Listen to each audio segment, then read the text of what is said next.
Boop boop. Hello? Hello. Hello. Hello. It is the year 2021. The distant future. And we've returned for some Dungeons and Dragons. Hi, everybody. It's been bloody ages, and this might be the first time you've heard my voice in a while because I hurt my voice in a very stupid way. And we had to go on a hiatus for a bit, but we're back. And we're going to play some Dungeons and Dragons. We have decided to do a little bit of a time hop. So we're not a huge time hop, a minor time hop. It's been 3,000 It's been 50 years. We all have children. I'm an old woman now. Oh, Fuel, thank you for the 2021 biddies. Wow. Holy moly. New Year's and welcome Me back, oh bits. my. So cool. Take a Fuel. Hi. Hope you're well. Hey, Rose. What a Hey, good Martha. egg. So we've got some fun stuff planned for today, including a special guest. We've got a special guest lined up. Very exciting. It's just dogs. I like the idea of just like Chickpea comes and sits in the seat next to you on camera. Just in the background. On the But yeah, I'm excited. We're gonna do a little time hop. We'll do a very brief summary of what happened the last time we played, because that also the time before, like the last time we played, the time before that was the charity stream. Oh my god. That was ages ago. You're right. It was because Right? it was in October. Yeah. Mhm. Oh my So- god. It's been a while. Yes. I've seen the woo. Sorry, I couldn't help it. So, the last quest that you guys were on was for Hilda. Hilda is Oro's adoptive mum, who is the leader of the Eggbirth circus, which has a name that I've forgotten. Do you remember it? It's in my notes somewhere. It's in my and notes I'm somewhere. Too lazy. It's fine. Not something. But that is the circus at which Circus of Columba. Oh, there It's we go. blue, yellow, and Ding, ding, gold. ding. Look at these amazing notes. Control F, circus. I didn't, I scrolled. Oh, wow. And then I saw Putting in the graft. Costello in big letters, and I was like, it's right above that. Putting in the graph. Okay. And Hilda, last time you saw her, asked very politely for a favor. Basically, what had happened, fateful 18 years ago or so, was that she and her lover had got drunk and decided to pull cards from the deck of many things, which is just a no-no. It's a big old no-no. But they did it anyway, and Hilda was directed somewhere far away to go and basically retrieve baby Oro. Whereas her lover, Elrond Felos, had pulled a card that sucked him into the void, and he was trapped in a magical crystal and taken away somewhere distant. Turns out not that distant, because it's very local, really. It's right under your nose the whole Because time. she asked you very politely that after years of searching for where her lover might have been taken away to, turns out he's right around the corner, relatively, to the rest of Faerun, and asked you very politely to go and retrieve the crystal that he is trapped within. It took you on a quest that took you all the way down to Blue Stitch to a smuggler's cavern, and there you had a lengthy run-in with a skeleton pirate who did not know that he was dead, and a couple of mermaids and other smugglers, and it was all good fun times. Finishing that quest, we found some cool stuff, including a bag of holding, a lot of money, and a couple of different mini items that I'm going to explain. You also bumped into someone called Kestrel, who was a dashing rogue thief who had helped you get from Walloon down the coast in a boat. Turns out, however, that the boat that he was hiring was kind of a trap, and you were shot at by a ballista, and it was, you guys aren't super duper close. Let's just put it that way. Finding yourself in the Smuggler's Cove, you bumped into Kestrel, and were immediately like, "Oi, fucker! Remember us? Tried to get us killed." And then you kind of, strong-armed him a little bit into helping you to deal with the smugglers. So you're not even now, No, but we never will he's be. kind of no. You're never gonna be besties. But Mm. he's kind of, he redeemed himself a little bit by being useful, not by being good. Regardless, you finished your quest there. You retrieved the crystal, and you needed to find a way back to Walloon, to land, to anywhere. I should probably open Roll20. I haven't done that yet. So I apologize if my internet goes shitty. That's all right. Malka redeemed D6 bonus and gave it to Randall. Ooh. So you get a fancy little animation that you wouldn't get if you gave it to He's Tom. mental. There it goes. Because I'm biased. Whoa. Okay. His animations just get more and more elaborate every time. I know, it's incredible. It's incredible. Load in map. There we go. Okay. So you guys are currently chilling out down by Blue Stitch, or you were at the end of the last session. So here we go to the fast forward. This is the fast forward part of the stream intro. Finding yourself in the middle of fucking nowhere, basically, in a town that doesn't like adventurers and wants you to go away as soon as possible, you decided that what you want to do is you want to try and get the crystal back to Hilda. That is in Aegsburth, which is just outside of Walloon, a city to the north along the main road. To get here, you took a ship. However, that ship was sunk, again, by a ballista. So in the position that you're currently in, the fact that going by land is very dangerous and extremely lengthy, because there is not a lot of... there are no roads between where you are and where Walloon is. You decided that you could maybe strong-arm Kestrel a little bit more and get him to procure a boat and take you back to Walloon, since he was headed that way anyway. That's what you managed to do. You basically sat on a boat with Kestrel for a couple of days, kind of subtly dagger at his back, like if you try and do anything shady, you're fucking dead. And whilst you're on this voyage, we had a bit of an opportunity for Oro and Kestrel to get to know each other a bit more. He imparted upon you what he decided that it was wisdom that he was imparting upon you. But in reality, what was happening was that you were kind of recognizing a lot of things that you've been around your entire life. Growing up in the circus, you were around a lot of well-meaning, well-intentioned, but often somewhat shady people who have got skills in certain departments that may not always be completely legal. And a lot of the dots were connected for you. He tried to teach you a special cant, which is like a secret language almost, that many people can use to communicate with one another in a way that is not well understood and is very subtle. He taught you how to use these tools properly. And with your time with him on the boat, you managed to pick up a class in Rogue. Because last session, everybody leveled up to level 7. We are now level 7. We got fancy spells, we got fancy abilities, we're going up in the world.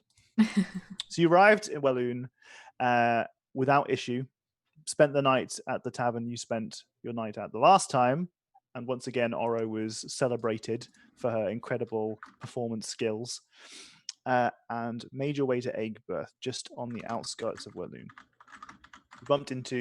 I say bumped into, like it wasn't planned. You met up with Hilda, and you gave to her the crystal that you had procured for her. She was elated, as you might have imagined, but also not in any way surprised that you managed to succeed, as she had kind of divined that would be the case. It was not the case that she was going to pay you huge sums of money for your help, and Oro, when she was offered money in the first place, basically said, "No, bitch,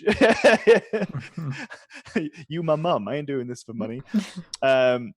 However, Nurali very subtly and politely asked a question of the performing diviner, Hilda. What question did you ask Hilda?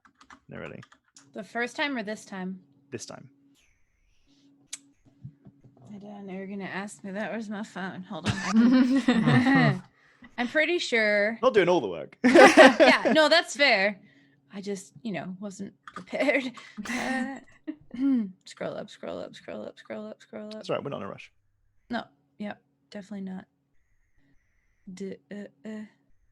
The truth about, okay, so she asked the truth about her origins and why the people that she knew before are after her, what their motivations were for their plan in the first place. Okay, so just for a not full role play session, but also like just for a minor contextual point, did you ask this with company? Was the party there with you? I think the reason why the question was phrased so generally just now is because that's what she would have said with everyone around to not worry them. Okay, what would you have said in private? If everyone does eventually leave, it's going to be more like, I don't know where I came from. I've always been there. I need to know where I came from and why they wanted to kill me. Okay. So for our other characters, mainly Randall and Honoro, you hear the first questions. Hilda politely asks you to leave, and you entertain yourselves with just shopping through the circus merchandise, getting what you can for free. And you are answered by Hilda. She spends some time pulling cards from her tarot deck, and you see once again the kind of murky, misty shapes that seem to almost make figures, but they move on the cards, and it's impossible for you to really make any sense of them. But Hilda seems to completely understand what it's being conveyed, and she says to you that you must return to Nesmith, and you will find your answer.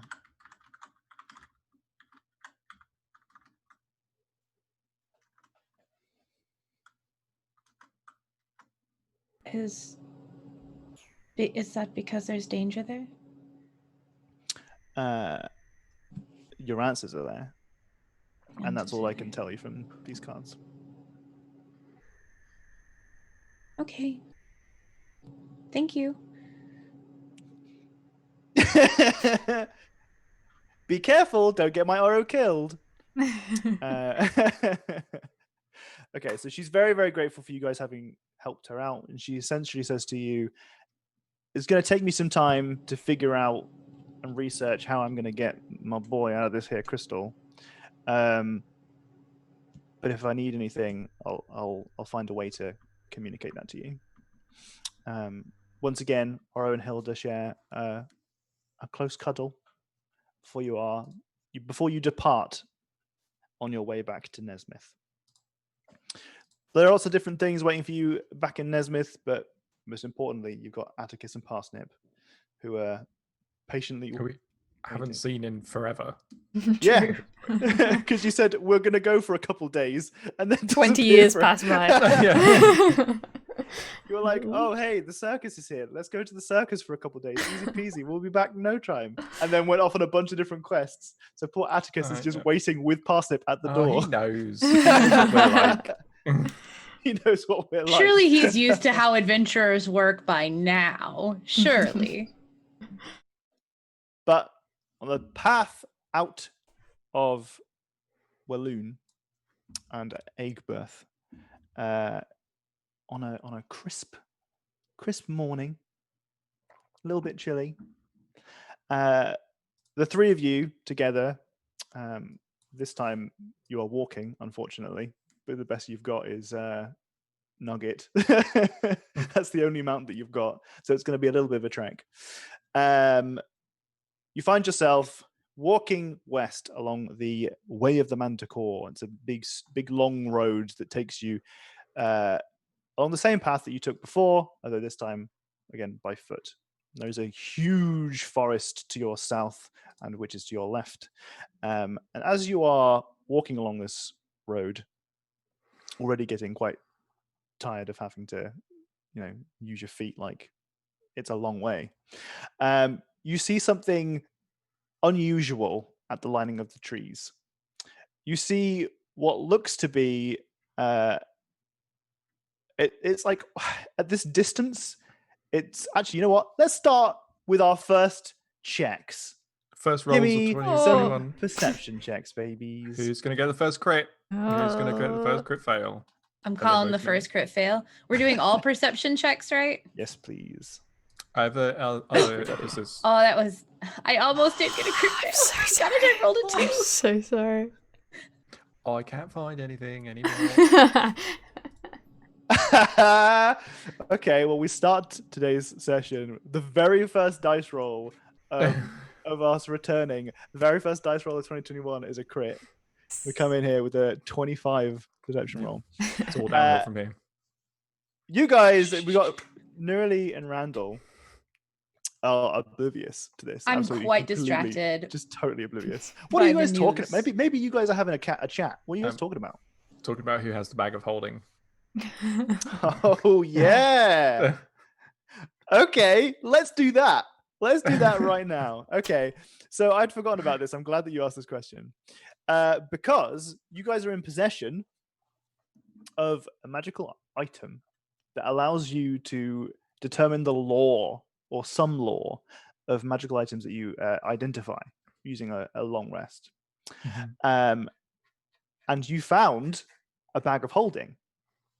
You've also earned some other little bits of loot. So shall we go over the stuff now? Should we do it? Can we do it? Yeah. Okay, cool. I mean, you're the So, DM, so yeah. Perhaps you guys are discussing the origins of this. Perhaps Randall, because as we said, you use it as part of your long rest, and you dream that night the lore for that item. Mm-hmm. So the lore that you dreamt the night before you left, and it's still early morning, so you're having this conversation on the road, and this is why you two are distracted, is for the bag of holding that you found. And the story that you received in your dreams is thus. Remy Kestu was a gourmet chef for a prominent council lord in Tezir, and forever pursuing his art. He was a master of his craft, and was often headhunted for his skills. When his employer loaned him to a lord in Westgate, he experienced something that he had never seen before. A meal prepared entirely by magic. A feast for heroes. I love that smell. Despite his skepticism, that food could taste anywhere near as good as his food, sorry.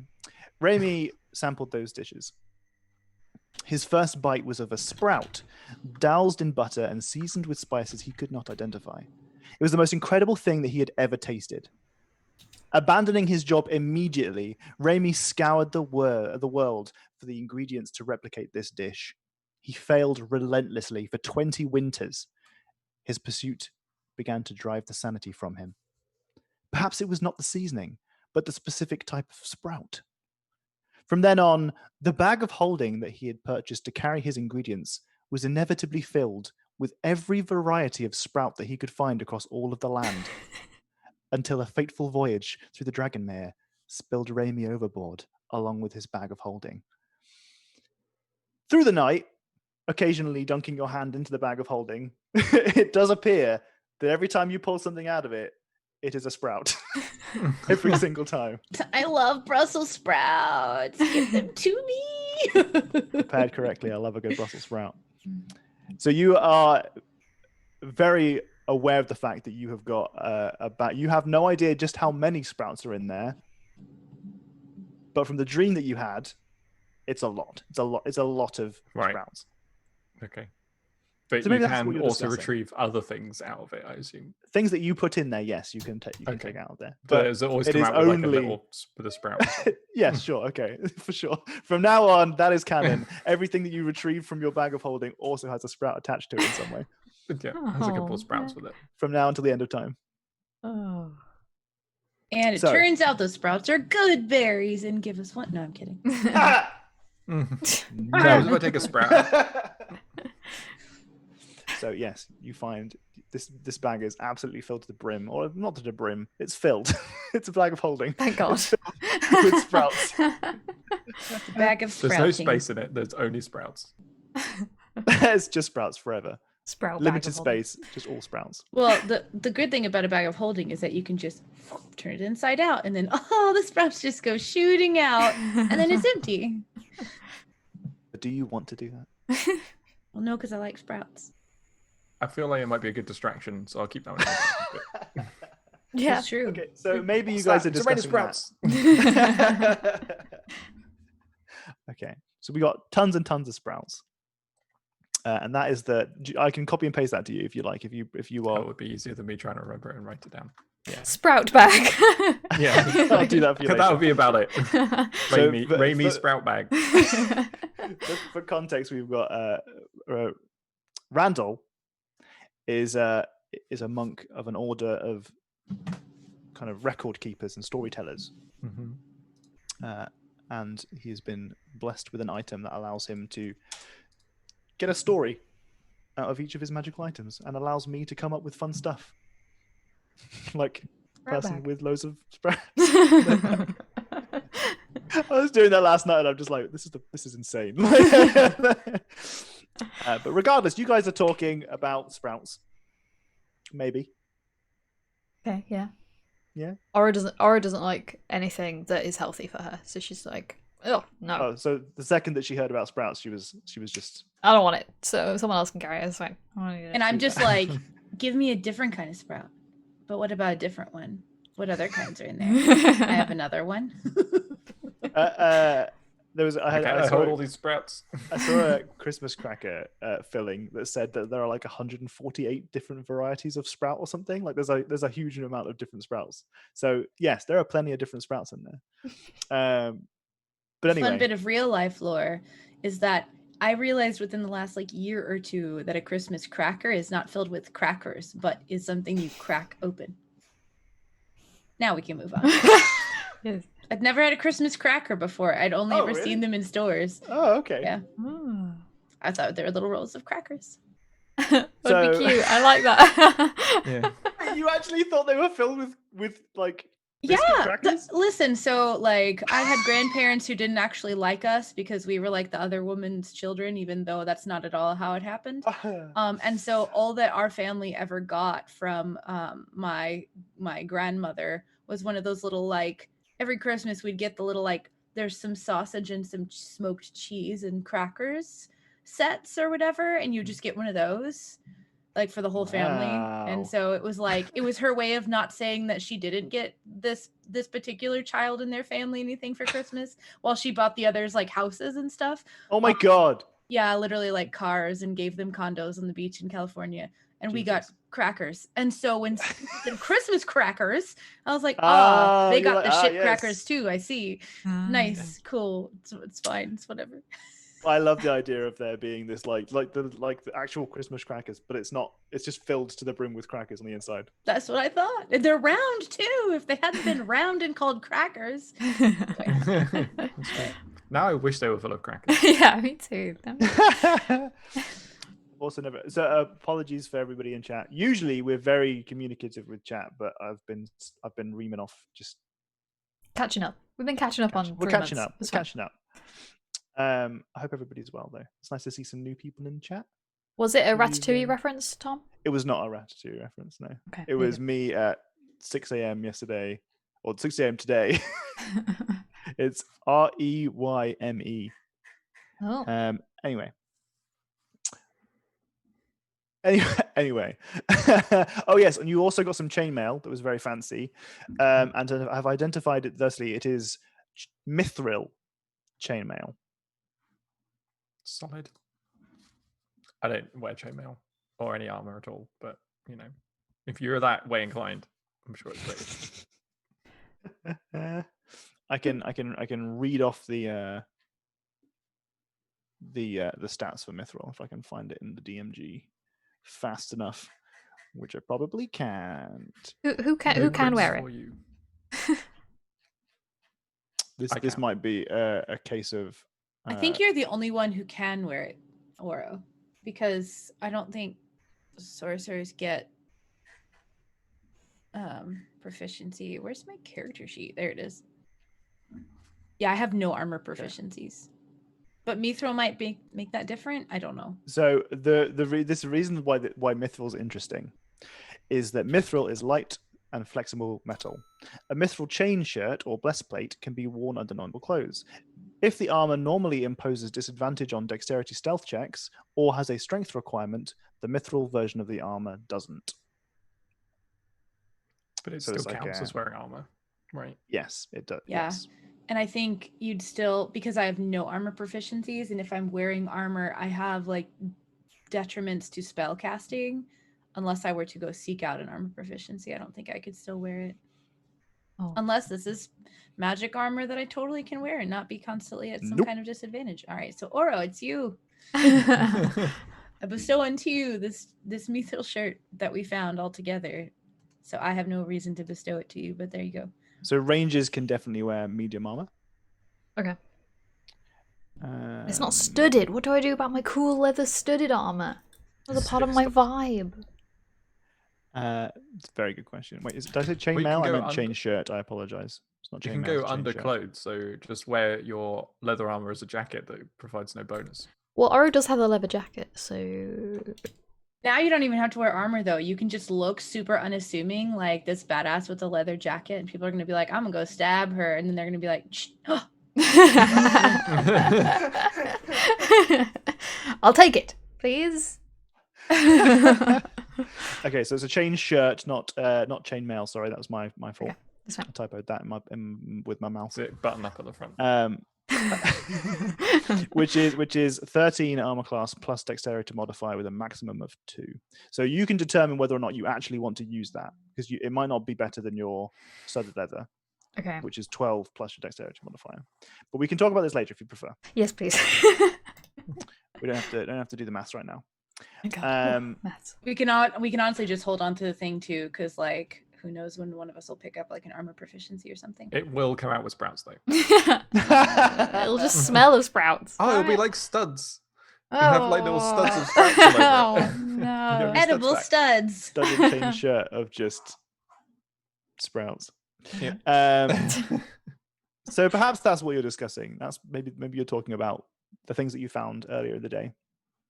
Mm-hmm. Mithril counts as light armor as well, being a class lower. Is it a class lower? I didn't see that in the DMG. I read it verbatim. I think they mean for like weight purposes. So instead of being medium armor, it's light armor. So someone with light armor proficiency but not medium armor could wear a chain shirt made of mithril. Oh, well, I think is how that works. That's not what it says in the book. Maybe that's an Just old kidding. version of D&D things. But regardless, I think that would be a cool flavored texty thing to add anyway. Anyway, so Oro, you've seen something along the tree line. It almost looks like this kind of, it's like a shell. It's like a huge shell. It's facing away from you, but it's really, the only reason that I'm saying to you that it's a shell is because you've got a crit on your perception of 25. In fact, anyone else seeing it might have said that it was maybe like a really big, poorly maintained birdhouse or something. Like it's just covered in stuff that you can kind of, it's really hard for you to see what it is from here. But there's like a gear attached to it. Maybe there are various kind of rocks that have got different painted runes on them that are all strapped or hooked onto parts of the shell. It appears that this shell has an owner, but they are facing away from you. They are sat down on a kind of a large rock, and they're looking in the opposite direction. So they're looking in the same way you are. Okay. I thought it was going to be another snail situation. Oh, I forgot about that snail. And I was like, wait, was that this campaign? No. We don't have to have another snail situation until I can get Magnificent Mansion again. I'm kidding.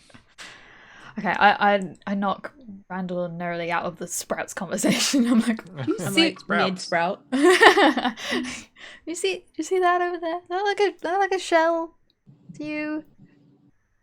See? You guys can roll perception again with advantage. You see how it's got like a shell on the outline and there's like stuff and he's like looking over there where we're going. Oh. 16. What? Okay. You now see along the tree line that there does seem to be a huge shell individual. The more time you spend looking at it, it does definitely seem to be a person. Does it look like a turtle? Or I may not know that word. It does look but like a turtle. You've met Okay. Honu, if you remember. I was gonna say, do they look like back Honu in or not? Nesmith, yeah. Yeah. They look like they might be a member of that race, yeah. Okay. But from what you're seeing here, the shell is absolutely coated from head to toe in just all sorts of. It's difficult for you to kind of determine one thing from another because there's string from one thing is attached to another that seems to have a gear that's whirring all the time. You see that, right? Is that like a clockwork Honu? Is that what that is? Maybe. Should we go over? It'll be fine, right? Yeah. Sure. And with that, we can reveal our special guest, please. Ding ding. Da-da-da-da-da-da-da. Scene Away. works. Hello. We have our special guest here. We have Jack. Jackman Banshee has joined us. Sorry. Very excited. Very excited. Okay. Jack, as Haiku. Yes. You have been sat at this road for quite some time. You've had a very rough couple of days. And what you've been doing essentially is waiting patiently, looking to see if you can find someone of the adventuring type. Because you've got a quest to give, haven't you? Yes, I do. This is the first time that you've ever had to give a quest because you're usually on the other side of this. Yeah. So you're not really sure. It's quite unusual for me. You're not sure how to conduct yourself in this kind of domain. But as you are sat here facing the direction of Nesmith, expecting, like, that's where adventures come from. You've been to Nesmith. You've done some adventuring around the area. You're expecting adventurers to come from that direction. But it's from behind you that you start to hear kind of footfall on the road. Maybe you turn around, and as you do, you see 3 individuals, a motley crew, accompanied by a giant bat. This giant bat is happily plodding just behind the rest of the party. And you can see, once again, why don't we have a fresh introduction to our characters? Why don't you describe what your characters look like to Haiku? Who wants to go first? Go with Not Neri me. first because you're at the top of my camera list. Okay. So you see a half-elf looking individual with pretty like sun-kissed skin, this white hair that where like the sun touches it is sort of like almost like shiny in a way, and there's different hues that you can pick up that aren't where the sun isn't touching. It's almost like opalescent, got like light pale greens and pinks and things like that. She's wearing a purple robe that splits where her arms come out in the side. Looks like it would be warm, but not necessarily super, super warm. And today her outfit looks pretty plain. It's just like a dark blue, like normal looking robe. I meant not robe wasn't the first word. Cloak was the first thing. Okay. And this was a robe, like very plain and unassuming, looking like mage robe sort of thing. Right. Keeping it on the down low. Mm-hmm. How about Oro? You see, wait, how tall am I? Am I 3.5? How small am I? 3? Short. I'm 3.5 feet tall. You see a small green goblin. She has orange, long, curly hair that is red at the bottom. or at the top. Shit, which way around is it? It's orange. It's fine. We've all forgotten what we look like. Yeah, what do we look like? It's been a while. It's okay. That's why we're doing a reintroduction. She has studded leather armor on. She's got a leather jacket on with patches on. She's got cool combat boots. She looks like a cool goblin. And you see a bat behind her. Massive white bat with a big banana snout. Big yellow banana nose. Yeah. He just looks very happy. Banana nose. How about Randall? So Randall is a bald monk with like a robe, which is kind of pretty plain and unassuming, and he's got like a satchel that goes down to his hip with like it's like a leather satchel that looks like it's sealed quite tightly, and then he's got a walking stick. The bottoms of his robes are a bit kind of tattered now, having been on like using them for not just monkey things. I'm walking through so many sewers. Yeah, so much sewer walking. And are you pulling sprouts out of the bag of holding, or Yeah. put that away? Okay. Gotta bring a gift Also, for there's our a trail new of friend. There's Like a trail one of last sprouts sprout. behind us. No, I've been eating every single one. Okay, that's better. So Haiku, these absolutely, without a shadow of a doubt in your mind, are adventurers. Yes. Absolutely 100% certain. They've come out of Welloon or from the Eggbirth area, so they've come to the from behind you. You've heard their footfalls, and they've come off of the road now. They're walking on the grass towards where you are sitting. And you turn, you kind of you see them, and you're like, okay, maybe these are some people that I can get to do my quest. Okay. Yes. Okay. I'd approach him, but I'd be very cautious of the giant bat that I can see. Understandably. So for the rest of you, Haiku stands and starts strolling towards you. What kind of demeanor are we giving off today, Haiku? Excited but nervous. Oh, okay. It's good to Oh, see wow. adventurers, but the bat. It's the bat. The bat is what's putting you on. Okay. So you see Nerly waves to you in the groups meet. Who says hi first? Hello. You okay? You lost? Good day, fellow person. Fellow person. Should we briefly get Jack to describe what Haiku looks like, because we missed that part? Yeah. Tom. It's just a very large turtle. Clearly, the shell is makes the bulk of me up, and it's just covered in to what probably most people would perceive as junk. It's just covered in stuff that's been collected over the years and just stuck onto my shell. In some places, it's several layers thick of stuff. Even I'm not sure what it is anymore. It's just collecting dust. Yeah. All right, I mean, that's about it, really. I mean, it's just a walking pile of things. So you guys now kind of bump into each other. Our original party, you've just met this massive turtle who's just covered head to toe in just tat. Some of it looks like it's alive and moving. Some of it isn't. Am I right in saying that you've got some kind of like bracelet sort of thing, armband, bracer, maybe? Yes, on my right hand, like more than a gauntlet, sort of goes up a good bit of my arm, like a clockwork type mechanism covering it. How tall are you? About 6 foot, 6'2". Okay. Tall. You're a Tall big boy. I think aren't we about the same height, Randall? Or are you taller than me? Like 5'7"-ish?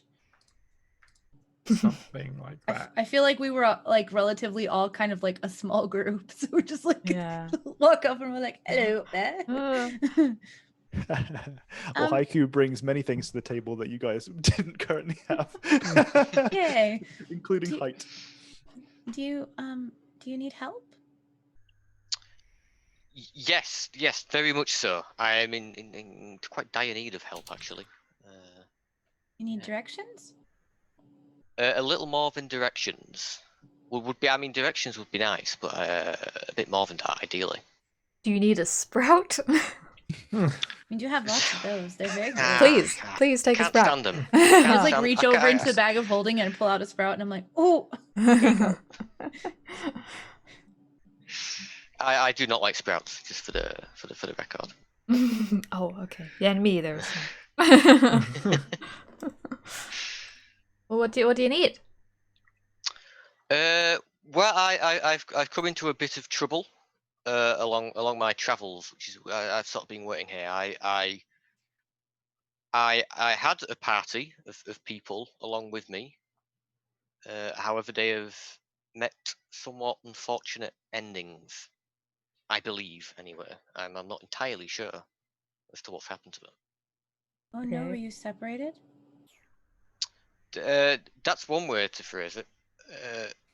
Yeah, there's a bit of a story behind it. I like stories. I'd love to hear it in great detail. The notepad comes out. Oh yeah, the satchel is now fully like open, and like out comes little notebook, a little tiny like pencil. He takes a lot of notes. Don't mind him. Well, I joined this party of people, the three other adventurers alongside me, to go discover an item in the nearby woods. And it was all going somewhat well. They weren't the smartest of people, I'm afraid. At least not compared to myself. I just saw Katie go, ooh. Look at your intelligence stat. Yeah, that was definitely me going like, he's gonna think I'm dumb. Sorry, Jack, go ahead. And we were. It was getting dark a few nights ago, maybe about 2 or 3 nights ago, and they insisted on pushing through the forest at night, which is quite clearly a terrible idea. Which forest? It's the nearby forest, Hermit's You can just Woods. point. Well, the one I'm stood next to. Hermit's Woods, I believe it's called. And we're walking through the forest, and our lights are very slowly going out. We weren't particularly prepared at this point. Obviously, we'd been for a few days, and it's getting very dark. And suddenly, there is a scream. I can't see it. My eyesight isn't particularly good. So my immediate reaction is to tuck up into my shell and just completely go inside of it and hide. Essentially, just hide from what's happening. And I can hear what's going on. It's not a very nice sound to hear. There's definitely a sound of fighting. And then when I finally took up the courage to come out of to pop my head out of my shell just to have a little peek, they were gone. They were all gone. And unfortunately, several items off my shell were also missing and had been taken while I was carrying away. Oh no. Mm. Were they important items? One was particularly important. Yes, there's a lot of sentimental value to me. Oh. I'm so sorry. Tom, is this the forest that the like ghost girl was in her little demon? No? Okay. Continue, sorry. That was an internal thought. No, that was closer to Nesmith. So that was more of a small wooded area rather than a forest. Oh, gotcha. Whereas the Hermit's Woods to the south of you is a very considerable, dense forest. It's compared to the King's Forest, it's quite small, but it's big. Much bigger than a copse of trees. Yeah. It's Gotcha. big enough that you didn't want to travel through it from Blue Stitch to Walloon. Okay. Well, if someone could be in danger, then we should probably go look, right? I mean, I'm very keen to find out what happened to my fellow party. Although my main focus would be to get my objects back. You know, they're very important to me. But I certainly can't do it by myself. Not clearly not built to be adventuring by alone. Well, I'd just like to interrupt to say Canuck redeemed a D6 bonus and gave it to Tom. God Thanks, buddy. damn it. Appreciate you. Do I get a wonderful animation? Nope. Okie dokie. I appreciate you, buddy. What time of day is it? It's morning, right? Morning, yeah. Well, are you ready now? Yes, I've been ready for several days. Not a single person has passed in the past few days. It's been quite lonely by myself. Oh. So the road's been busy, but not adventurers. There have been no adventurers. Not a single. Well, not someone that you've seen and been like, they're an adventurer. Not someone worth talking to. Exactly. Hi, Got a party with a Tika. bat. Well, Yeah, you see a massive bat and 3 people just colourfully robed, like they're definitely 100% fucking adventurous. I like the idea of it's like proper RPG style, all mismatched colours and stuff, like none of it matches properly. and I don't think we have too many awfully apparent magical items, except one of them's got this really cool teal flower that's like all shiny and Feywoodsy looking, and that's clearly some magic stuff. Beacon on your head. I'm an adventurer. And we're legit now. We've got paperwork. Oh, baby. Oh. Okie dokie. Well, I'm ready. We even have food and everything. I reach in and I grab another sprout. Aw. I love the idea that now you've got unlimited rations as long as you're happy eating sprouts. They're so good for you. There's like vitamin K and everything. Whoa. It's my favorite vitamin. What? So do you want us to go back in the woods? Is that the thing? We're going back there, or? That's where they were lost, right? Yes, yeah. Well, that's where I last saw them. I'm assuming they're still in. That's where you lost them, so. Yes. I lost them. Well, I didn't mean it like you. I mean like they meant No, you lost, but that's where they were definitely lost lost to them. you. I think they're okay with it. It's fine. Yeah, Does the forest still look super dark? Oh, sorry. that's okay. So the outskirts of where you are currently, you can see that the trees are already quite dense. Easy enough for you to travel through. And they're not so close to, but they're close enough that horses would struggle already. And you can only imagine that it gets denser as things go on. Okay. You can only imagine how someone with such a wide, huge shell has managed to sneak through these trees.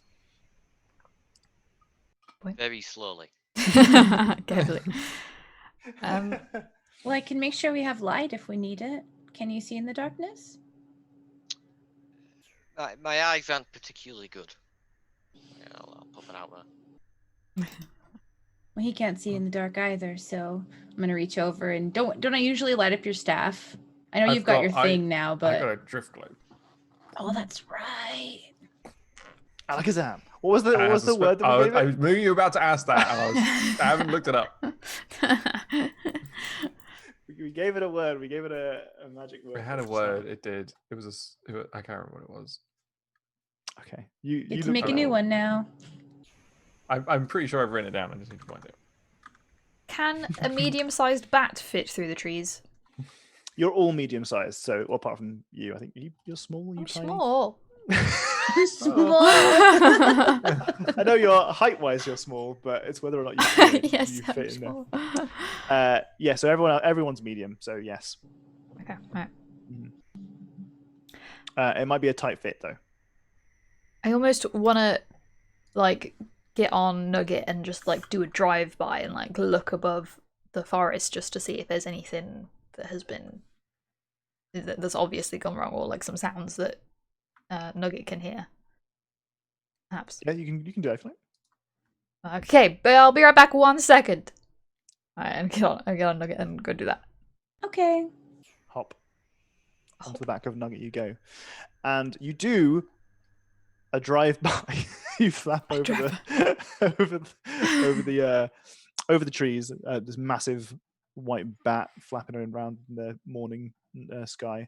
Unfortunately, it's too dense. It's far too dense for you to see anything through the boughs of these trees. It's all green. Does Nugget hear anything? From from your lively conversation.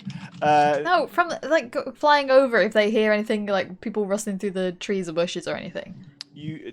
Nugget makes no attempts to communicate anything like that to you. Okay. So you can only assume no. Alright, I'm going back.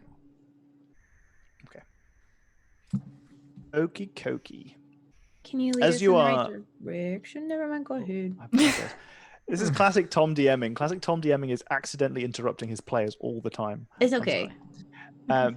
So one thing that you do notice as you're returning is that kind of as you start to fly back down, you kind of look back over behind you over to the trees again.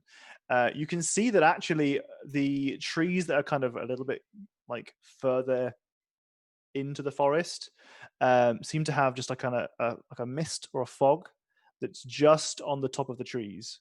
Like it's not like a natural weather formation that's come over. It seems to be settling on the top of the trees, and you can assume that it goes down to the ground, but that's kind of just, it's not something that's present on the trees that are closer to you. Okay. Noted. And with that, since Katie said she hasn't got any water, and I need some water for my voice, let's have a very brief break, shall we? If you guys are Yes. new here, Maybe we essentially do our thing and then come right back. So whatever our thing is, then, we yeah, won't have a time. whatever our thing is, we won't be very long. Okay, so if you need some water or a toilet break, now's the time. This Tim. Stretch. It's time. Do it.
Hello there.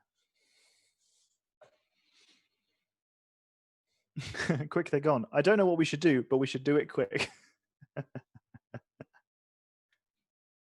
What I need to do was have a quick wee and get my drink.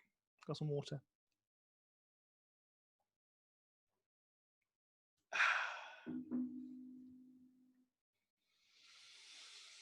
Hello. Welcome back. Hopefully my mic isn't broke. I think I can hear you. Oh, it slipped right off the desk. Yellow. It's slipped off the desk. Yeah. And that is bad. That is bad. Okay. Just need Doxy now. You I need an need a adult. hand, Jenny? You need Okay, a hand? I got it.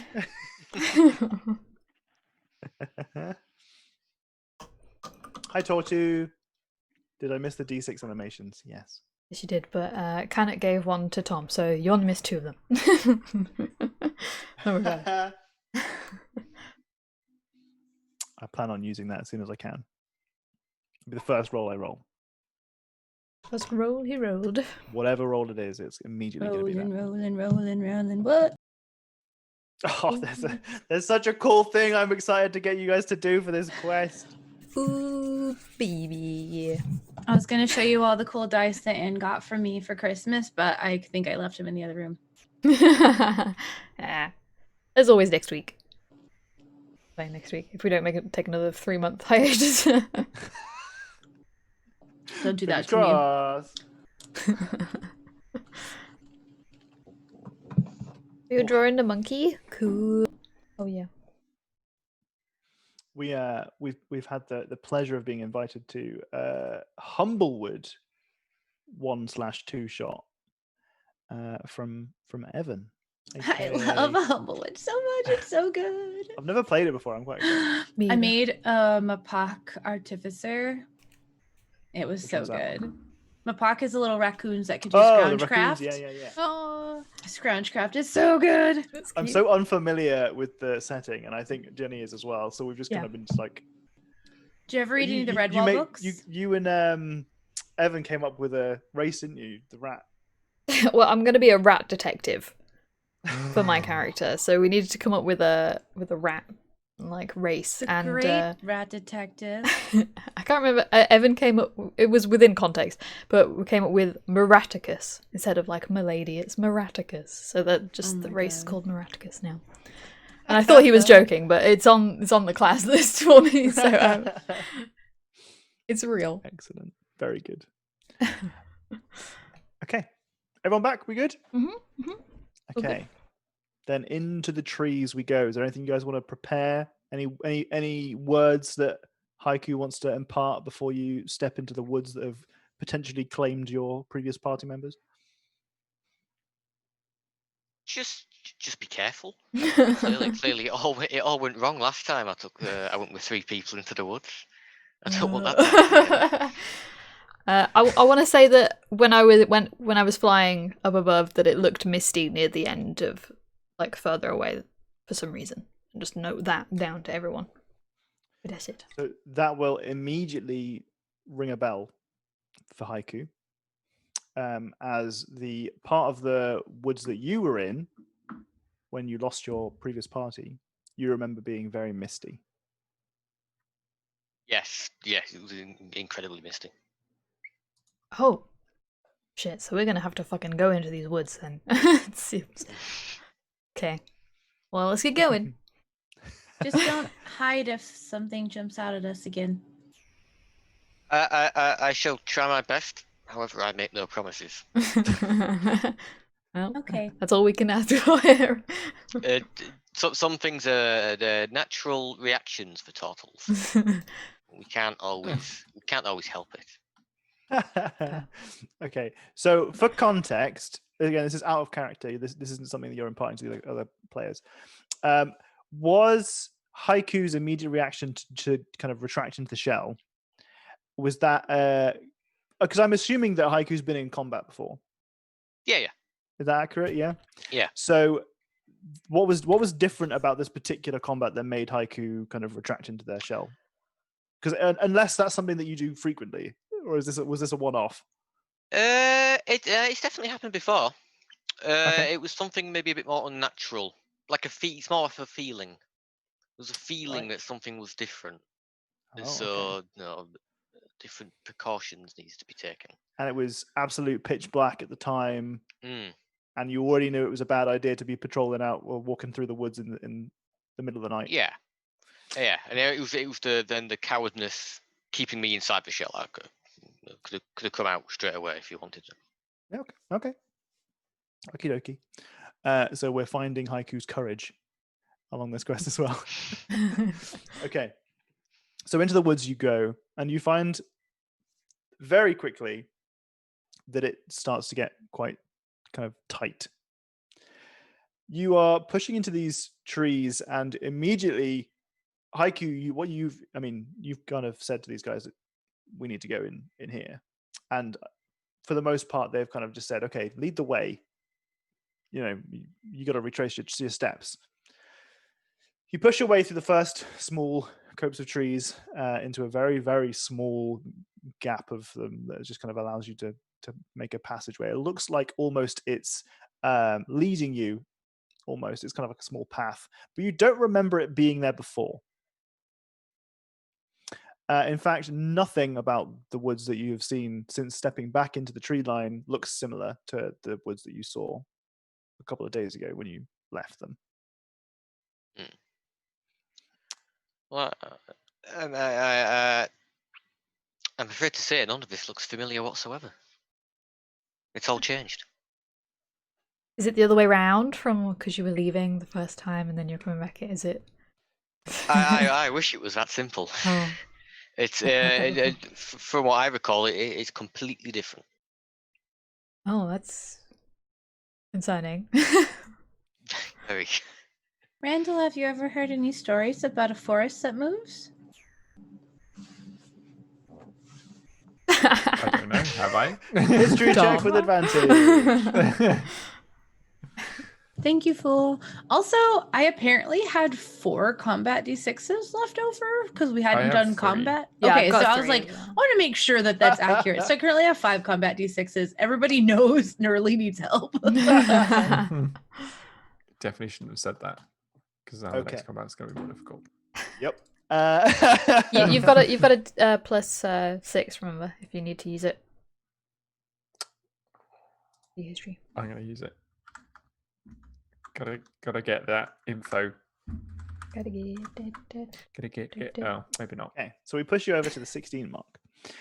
So you've heard stories where buildings have changed when people have gone back in them. Buildings have changed whilst people are in them. You've heard about trees and spirits leading people astray and making them feel like they're lost when they're actually on the right path.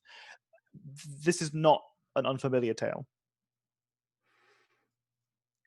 Yeah, it's not super uncommon for things to change, or at least feel like they've changed.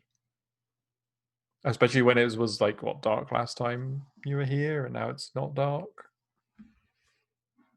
Well, when we first entered, it was light. It wasn't necessarily always been pitch black, but it's definitely changed. I'm going to look at some trees and try to determine if they're an illusion.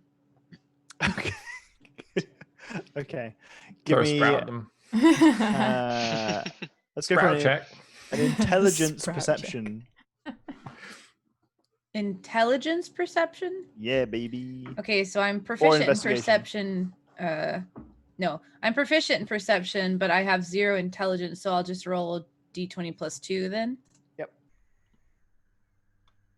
Plus your proficiency bonus. I'm, thanks to the new Tasha's book thing, going to use my magical guidance. And I'm going to spend a sorcery point to reroll the d20. Okay. That's cool. Take that, stupid. 11. It's better than a 4. You want to add to that? You happy with that roll? All I have to add to it is the 2 because you made it intelligence, not wisdom, which makes sense because I'm trying to determine if it's an illusion. But so 11. Surely also. I only have combat d6s. Okay. That's all I've got. This is quite difficult for you to determine. You spent a reasonable amount of time in the forest, actually, since you had an away home in the King's Forest. A winter home. A holiday retreat. Yes. You've definitely had plenty of time in the forests, but these trees are different to the ones that you're used to being around. They're not familiar to you, and it's kind of hard for you to determine. But the fact that you are so uncertain makes you think maybe you could ask somebody else. Mm-hmm. Do you think that some of these trees are an illusion?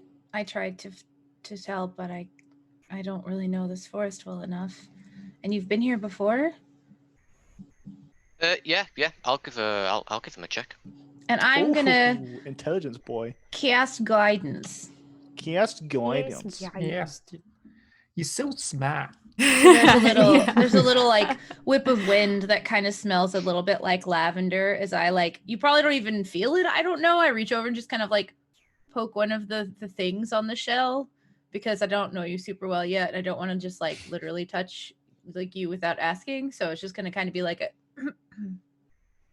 Yeah, if it's on the shell, I don't feel it. well, it's on one of the things on the shell, like the stuff there. So it's kind of like a I feels all of that. oh no. So that's another D4 to whatever you roll. Okay, so we're doing an intelligence perception or a investigation check. So How would one do that? passing this off to Haiku is a bit mean because it's a brand new one. So you can just roll investigation because that's already intelligence. Okay. So if you just click the word investigation in your character sheet. There we go. So we take the first number because you don't have proficiency. Let me just put that onto toggle for you. There you go. Can you see at the top of your character sheet it now says advantage, normal, and disadvantage? Oh, yes. So now you can choose when to do that instead of just doing it like that. Okay. So you rolled a 9, but you get to add the guidance that Katie's given you, which is a 1d4. So if you go /R 1d4. Oh, baby! Ooh. Nice. Pushes you over on that one. Okay. So with that additional bit of a bonus, having what you're looking for here is that you're looking to combine your previous knowledge from last night and your last couple of days in these woods with the investigative work that Nurali has done. These do not appear to be an illusion. You can kind of tell, partially because you've kind of had to spend a little while trying to maneuver your shell so you don't lose things, scraping them against branches or them getting hooked off by things. That's your best guess. But we could get some insight from Oro, who is a ranger by profession. Tree lady. But if you were to I don't give know me why I always think that Oro is a rogue. I don't know why my brain does that. I'm a bit of a rogue now, so it works. A bit of a rogue, so it works. I think it's probably the leather jacket. Yeah, Just it's the punk rock attitude. way too cool for a ranger. Way too cool. You could give me a survival check instead of one of the two above, if you prefer. Wait, survival or insight or So survival, investigation, or perception, but perception would be an intelligence perception check and not a wisdom by default. yes, it's wisdom. Ugh. No, my intelligence is 1. Wait, so how? Because it's for my perception right now, it's 5 with wisdom. So what you So do it is you would would be a roll a 3. d20 Yeah. plus your intelligence modifier plus your proficiency, rather than your wisdom, which is what it is by default. Okay, what were the other ones? Or just investigation or Or survival. I definitely forgot that our proficiency is 3 now, so I had 1 higher than I said before, which didn't matter. I was going to say level 7 now, baby. Oh, you roll! My goodness. using my Okay, all right, D6. okay. So using your d6, I guess you go to a dirty 20, and with your dirty 20, disgusting. You are investigating these trees, looking for anything that suggests that it's unnatural. Specifically, an illusion is what Nerdy has pointed out, and Haiku has said, I mean, these seem legit. Mm. Right? Yeah, they seem like actual trees. Mm-hmm. Yeah. Does it seem even? I mean, you spent a couple of nights in this forest. Does it seem odd that someone's asked if they're illusion trees, or do you think that's a legitimate question? No, that's it doesn't seem odd at all. Okay. Sometimes illusions can feel real when you touch them until you realize they're illusions. Yeah. Okay. Okay. Well, in which case, Oro, having investigated in the local proximity, you can not only determine these are definitely 100% trees, you can determine the local flora and fauna of the place. Like you're quite happy to definitely say this is 100%. This is a forest. These are trees. This is a normal place. But There is absolutely, without a shadow of a doubt, something about it that doesn't add up. Tracks that you follow, it's a tree for fuck's sake, Tom, probably. Tracks that you follow immediately stop with no kind of rhyme or reason to it. It's not like the thing that you've been like, it's not like a rabbit that you're following the tracks of. It doesn't look like there's been any kind of tussle or any fight. It's not like they've been plucked out of the off the floor by any kind of predatory bird. Is there like a shell mark around the end of the track? But you can see that you could follow the same tracks a couple of trees over. You see that they continue in a completely opposite direction. It's almost as if parts of the wood have been kind of like cut and paste elsewhere. Lazy maps. The problem with procedurally generated forests. Whilst you're investigating, you find Oro finds a small wooden carving into the side of one of the trees, into the bark. What does it look like? So it looks like a small kind of skull that's been misshapen. You can see that there are a couple of leaves and other kind of runes that have been engraved into it. Is it anything that I understand with my thieves in No. knowledge? Okay. Nothing that is on this looks even remotely similar to the thievesy knowledge. However, you as a ranger do have your own understanding of magic, and it would be closer to that than it would be to your thieves' can't understand. Okay. But I don't know. You don't know what they mean. You are fairly certain that they are some form of magic. Okay, guys, there's something on the tree. Look, there's like a little. It looks like a little skull thingy there, and like some leaves, something. Do you know what it is? I don't know what it is. Have I ever seen anything like this on trees? Nope. Have I ever seen anything maybe drawn in a book? Nope. Seem like it's pointing a direction. Does it have anything? Does the design on it or any of the things carved into the skull look like they're ushering you a specific direction? That is a very good question. Like Lost Wood style, you have to go along these trees or you get lost? No. Okay. However, as you kind of start to kind of put that into your mind and have a look around, you can see that the etching into the wood appears to break off at one point of it. And as you're kind of looking around, you can see that actually the other half of this image is on another tree in the background. So it's like you line up this half with the other half, you can kind of see that there's a small pathway. And actually the trees kind of do look like they line up a little bit, like there's a little bit of a gap between those trees that you could pass through a little bit easier. And I see that, or we all see that? You see that. It's like a Channel 4 advert, exactly. Oh my god, you're right! Shit! That unlocked some knowledge that I'd forgotten about. Yeah. So Nerly's staying there and she's like, you know, if you kind of take a step back and a little bit to the left and you look straight past this tree almost, there's another one back there with some stuff on it and it's like they line up. Maybe? Is that the tree with the path, where the path continues? There is a path between these two trees. Oh, there's a path between the trees, right? Yeah, so if you're looking from the tree directly in front of you to the tree that's all the way with the other symbol, there is a kind of a pathway almost through those trees. Right. So less like a foot, like less like a game trail path on the ground and more like it's easier to walk here because the trees aren't so dense? Yes. Okay. So I point that out because Katie didn't pick up on you saying that the first time. Sorry. It's okay. Oh, it's my fault, completely. and it looks like it'd be easier to walk there too. Wow. Meow. You guys notice the pathing and stuff is weird? Like things just stop in certain ways? I like look around on the ground and I'm like, I think you're better at that than I am. I believe you. Okay. I don't trust the forest, is what I'm saying. Everything seems odd. We can follow through the path of the skull trees if you want, if you think that's a good idea. When you phrase it that way.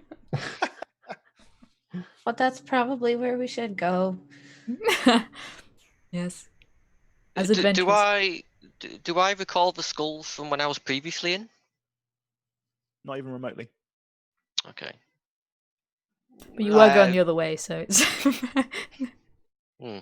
makes True. sense. Would you like to do any sort of skill check to determine whether or not this might ring any bells in your big old turtle brain?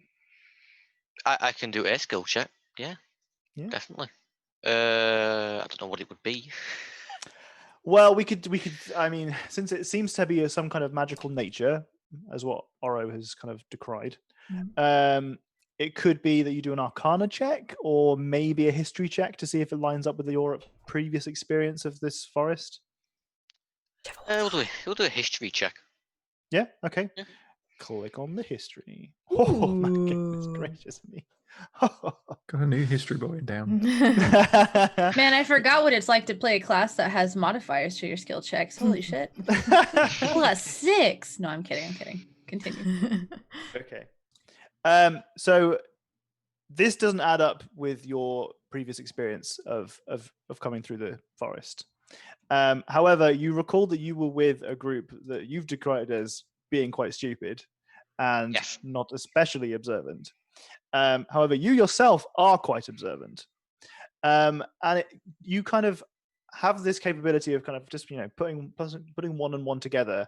And maybe it makes sense that these do align in some way, that these magical symbols and how the forest now looks completely different from the way that you saw it the last time you came through here, that perhaps they are linked, and that perhaps this is maybe a pathway that avoids that issue.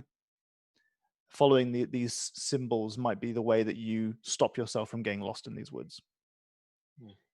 Well, the symbols definitely they definitely seem to point to a better direction through the forest, as if the forest is speaking to us almost. I don't know. I think we should go in that direction. Okay. At least it's easier to walk that way. Sounds like a good plan to me. And I reach over and grab a sprout out of the bag. Leaving a trail of sprouts behind us so we can find our way out. Don't waste it. No. Okay, so then it would definitely be one of those things where I'm like, oh no, Randall dropped a sprout. Start to get full, maybe put him in a pocket.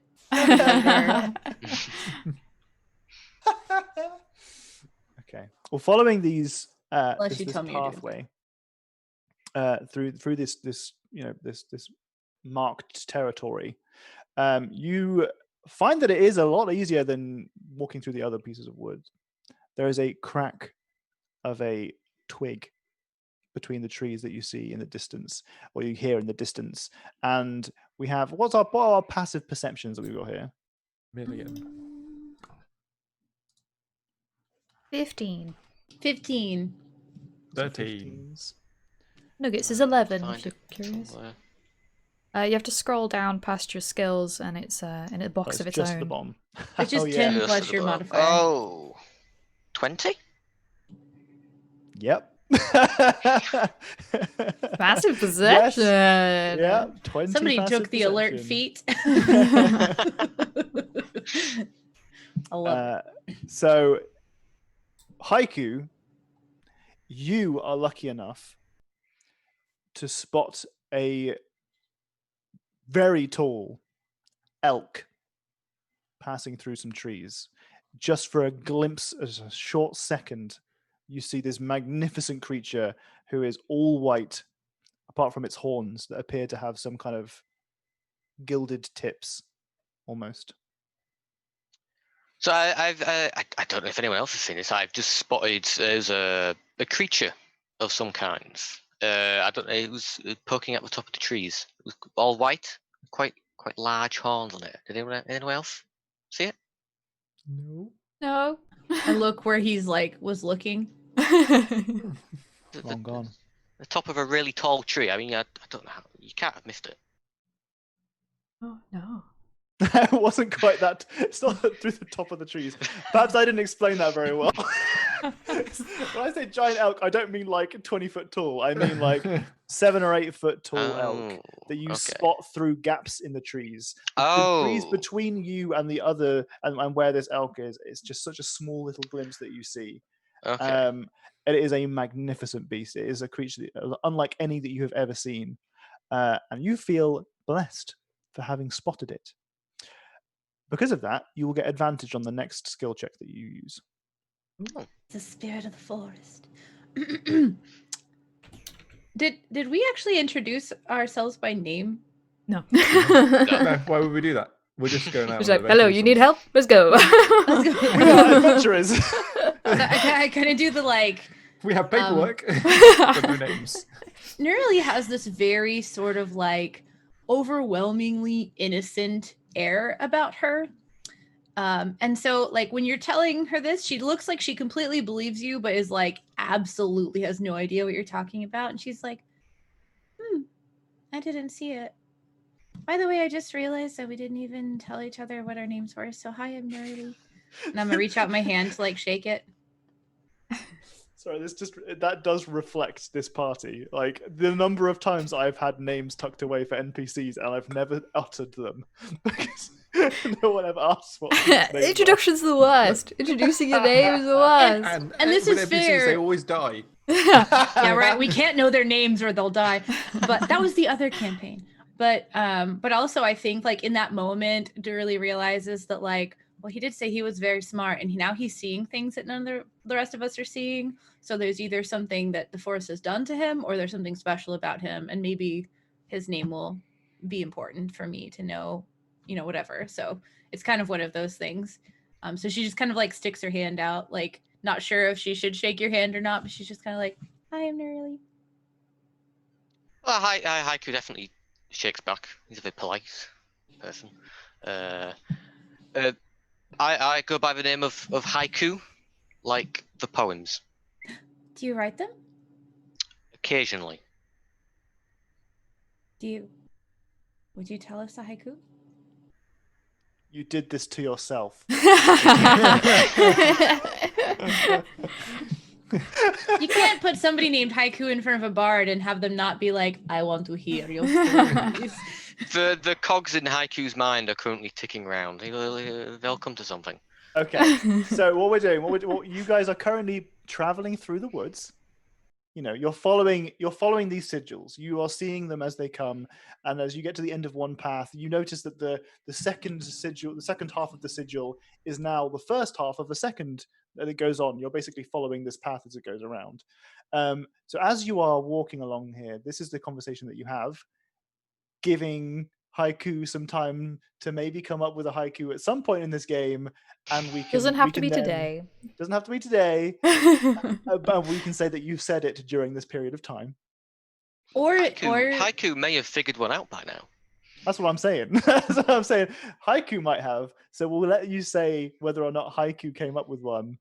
But Jack, to get some time. If Jack doesn't want to come up with a haiku on the spot, but he would like for his character to have done it, then that's okay. Jack has come up with one. Oh, go on. Go on then. The forest is dark. It makes me very anxious. But I have helpers. Works for me. Haiku never said they were good at them. Jack, Just born you into get the haiku. Inspiration. Oh shit! Do we all have to come up with a haiku to get inspiration? I think he deserves inspiration for that. No, he does. He does. On the spot. So I'm just gonna. I can show you how to do that now. Just underneath your name on your character sheet, directly underneath it, there's just a box that says inspiration. If you click the white square on the left. Yes. Is there a symbol in it? Yes, there is now a symbol in it. So for those of you who don't know, inspiration in our game is essentially a DM favor. If there's something cool that you want to do that maybe the rules don't quite allow, you can redeem your inspiration and I'll help you come up with something cool in the moment. or you can just straight up use it for a reroll if you prefer. Okay. Okay. I'll be using it to make you come with a haiku at some point. That's not how it works, baby. Okay, right. DM work, good favor, work. haiku. DM favor, do the work for me. Okay.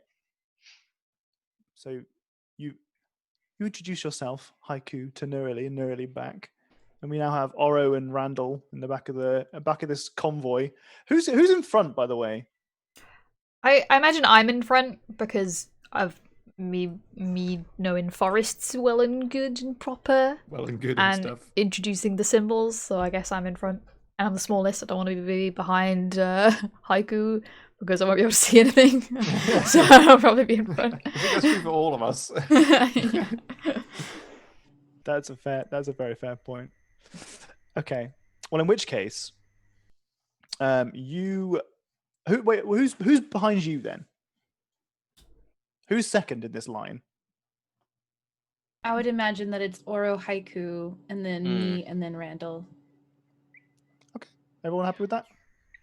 Okay. Yeah. Well, that's very convenient then, because as you are stepping through the woods, Oro, you find yourself you get to the end of the pathway where these signs have been following you or leading you, sorry, and it's a little bit of a fork in the trees, as it were. There's a left and a right that you can take, and again, they're all still very dense. It's very difficult for you to follow, and there's no more symbols for you to take. And you kind of take a step in the natural direction that you want to follow, because no one knows where you're going anyway, so you might as well pick a direction. Haiku, you can see clear as day, thanks to your incredible passive perception of 20, that Oro is about to step into a trap. There is a very loosely covered pit directly in front of her that you can't imagine what is in this, but you can see that reeds are covering this trench that's been dug, with some leaves on top of those reeds, and she's about to step into it, like foot up, about to go grab it. Haiku isn't the fastest of speakers, so they reach a hand out to try and stop Oro from continuing. So you trying to stop her or grab her? Stop. Put a hand on my head. Just grab the hair.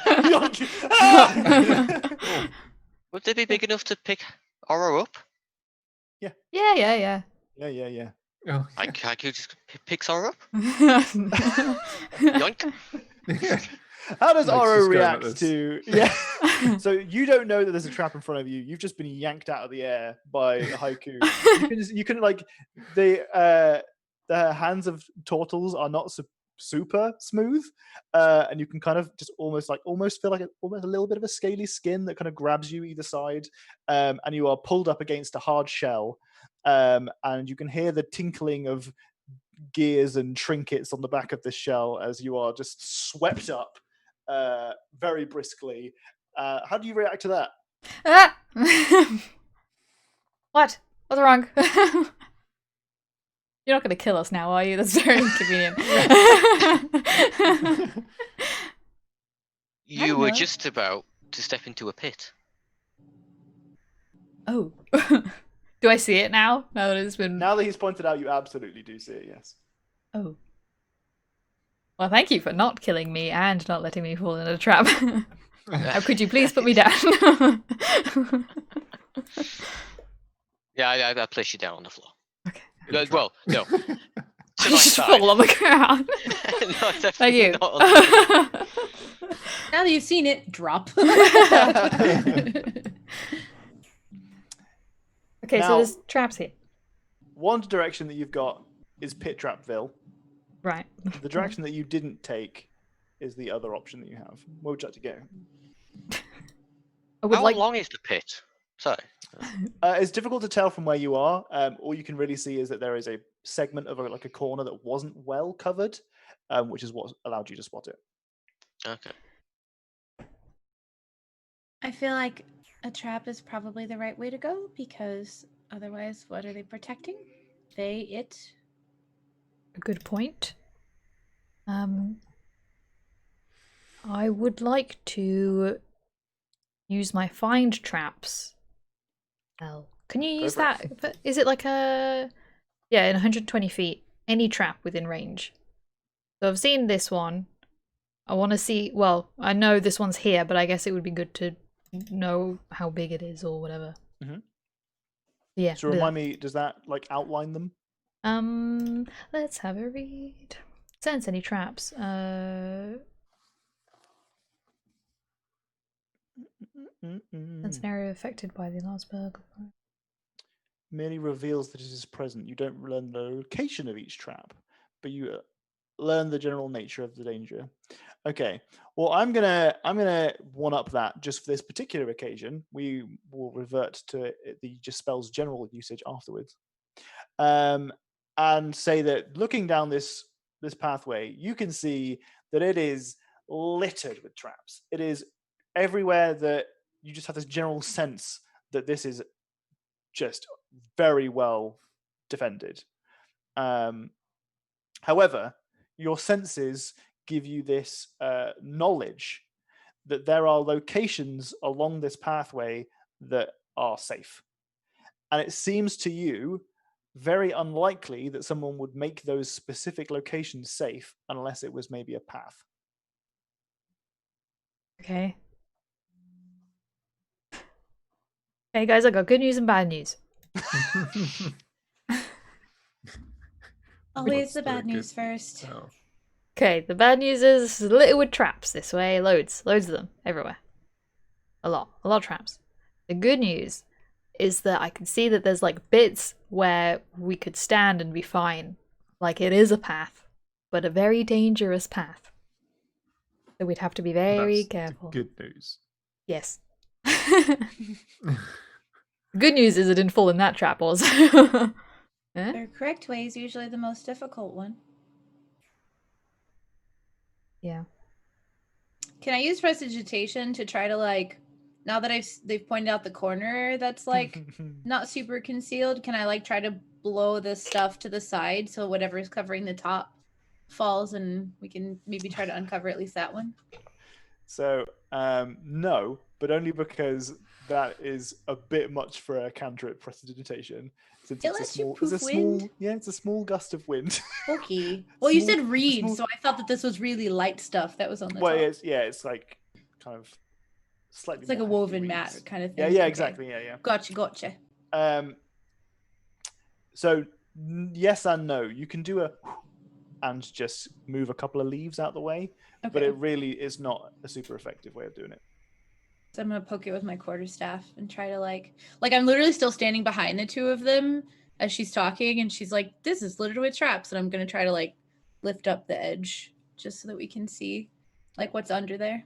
Okay. Well, doing so kind of you can lever it open a little bit, and you can see down into this pit, but only just. It is super dark down there, and it's already like you're in a very dense wooded area, so the light is already not fantastic. And what you're seeing down there is the very least that you can see is a very sharp pointed stick. So see, I have dark vision, so I can still see it. Okay. Oh, hey, Sugar Goody's here. Hi, Sugar Goody. Thank you so much for the raid. But Appreciate it. I have to point out that the light's always fantastic because of the color of magic. Ba-doom-cha. Okay, we can continue on. please continue. So you've kind of like wedged this open, and you've seen that there's definitely 100% a big old pointy stick down there. It's looking Yeah, that'll rough. definitely hurt. Don't fall in there. Well, What was that Fool said a second ago? Oh no, Rim shot? Evan. That one? Narrowly dropping wisdom bombs. That'll hurt. Don't do Wisdom that. bomb. what about all the other traps? Can you navigate us through? Out of curiosity, can I see if there's any triggers that will trigger onto like a bell or an alarm or something like that around? Such a good question. Give me a perception check with advantage. Are you telling us you're doing that? Yeah, after you say can you show us the way to go, I'll be like, wait, Guidance. I need to look harder. I love the idea of narrating this permanently. Just be like, I am now going to look More and stick with intently. my eyes. What is it? D4? D4. Mm-hmm. Yeah, these rolls. It's a rough day. Started with 1 crit. And Yeah, exactly. You start the day off with a crit. Technically, this is Dox's fault for saying it's all downhill from here. Whoa, no. Just because I knew doesn't mean I did it. I do have my lucky feat. So could I use it to reroll one of my perceptions? Yeah. Ah, fuck. Oh my Hey, god. now you got the set now. Oh, yeah, I got the whole set. Great. Yeah, shouldn't a straight count for something, right? Yeah. That's so rough. Oh, man. It's nice to see you in chat again, Sugar. I'm glad you got a chance to join us. I hope your stream went well. Sugar Yes, was yes. streaming some. She's just started The Witcher 3. Cool.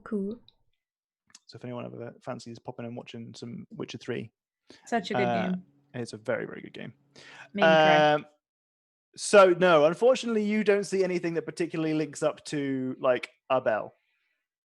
Okay. But there are like 100 different varieties of traps down here. Okay. I can't. Sorry, Carry on. No, you go. so by different varieties, you mean each trap's different? Like Yes. they're not all pitfalls. Mhm. Okay. Sorry, go on. Can we go round? Can I see a path through where the traps are going? Ah. Not around. Do I think? Do you know how it was like you said there was like a path of like safe places to go? Yep. How big are those safe places? They are, you suspect, enough to hold one person at a time. Okay. Even if someone was a turtle or a medium-sized bat? Yeah. Okay. Yes, they would. Yes. So one thing I'll say about this wood is that it is super, super dense. So there is no way that Nugget could fly. However, Nugget could climb. Because they're so close together, staying alongside each of these trees. Like these trees aren't just directly straight up. There are branches that are coming overhead. Trees are intermingling. Some of them are crossing between each other. Like it's not just a super clear path. But you think that Nugget would probably be okay just climbing on the trees. It's just a determination of like, are some of the triggers for the traps on the trees? Like, would Nugget accidentally set something off? Okay. You know that there are safe places, but Mm. you're not entirely sure. Like, you'll have to try and think of a way to identify those safe places if you wanted to do that. Oro's visibly like, God damn it, it's the thing. One notable thing you'll see is that you are 100% certain that the triggers for all these traps are covered by loose leaves. Okay. Okay, I let everyone know that. It seems that all the triggers for the traps are covered with loose leaves. All right, everyone? Is Remember the that? rest of the floor also covered with loose leaves? Like, is the path we've just been walking on, has it all just been like, has it been like dirt or?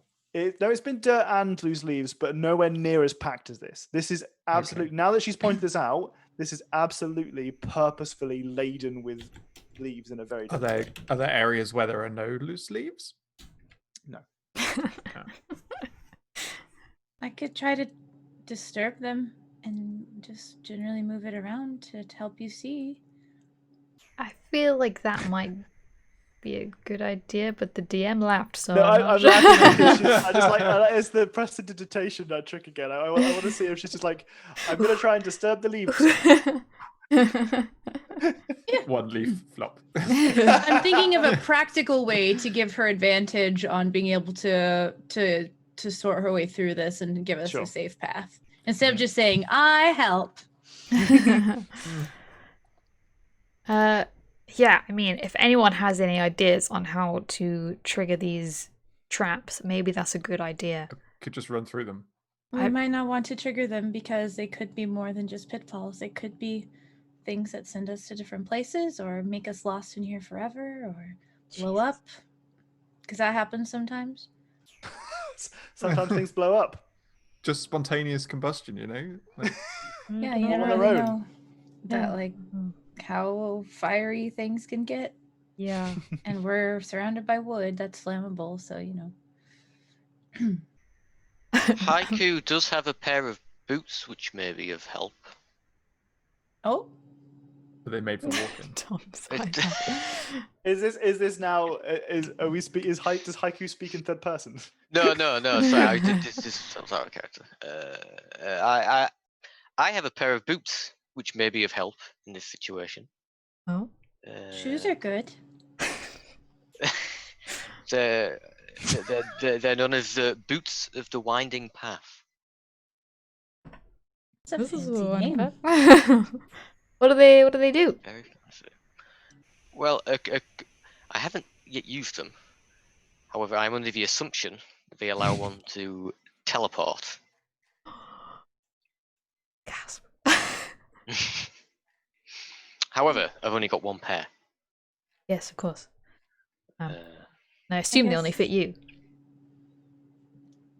they cinch in at the top. Oh, okay. Magic things kind of change, you know. Like this dress didn't fit perfectly the first time I put it on, but then it just kind of did the thing. Okay. All right. So, okay, our choices are one by one. I could go first and see where all the safe bits are, and then one at a time, we have to follow each other. Only one at a time. And then we Without- get there. Without triggering anything. Without triggering anything. Yeah. We follow each other. Or teleport boots. That maybe teleport, maybe don't. I don't know. Maybe fit us, maybe don't. I don't know. Fairly confident we do. They've just Fairly I've just never tested them. Okay, alright. Anyone else have any other ideas? There's another path. I mean, we could go down the other path. Do you Doesn't want seem. to try that one first? I just think that this seems to be. I mean, but I guess we do it. In my experience, people only trap something where they don't want people to go, hiding something. And If you were double clever, you'd put all the traps on the path that wasn't the path that you wanted people to go down. True. Was yeah. Very bit of true. a gamble. I'm definitely out of my element here, so I'll let you all decide, and I'll just be very careful and follow you. Yeah. we could vote on it. I'm happy to go down the path, but I'm having flashbacks to the Goblin Cave with climbing. Ah, yes. I'm trying to how remember well how that went. climbing went. Probably poorly. I don't really think it went particularly well. I can't remember. It was a stress, is what I remember. It was a stress. No, didn't we just have Nugget fly us everywhere? I feel like we just had Nugget fly us everywhere. Yeah, but then I was taken away, and it was a. It was That a was whole the whole thing. thing. What was It was it? a whole thing. All right, So- well, I'm just stood there looking confused while you're talking about this. Oh, sorry. we're like muttering random things about like not climbing well or something.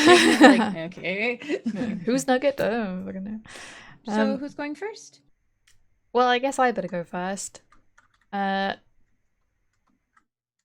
Shit. Okay. Guess Guidance. the only thing to do now is to go first. I believe in you. I would like to go to the first safe space, please. Tom.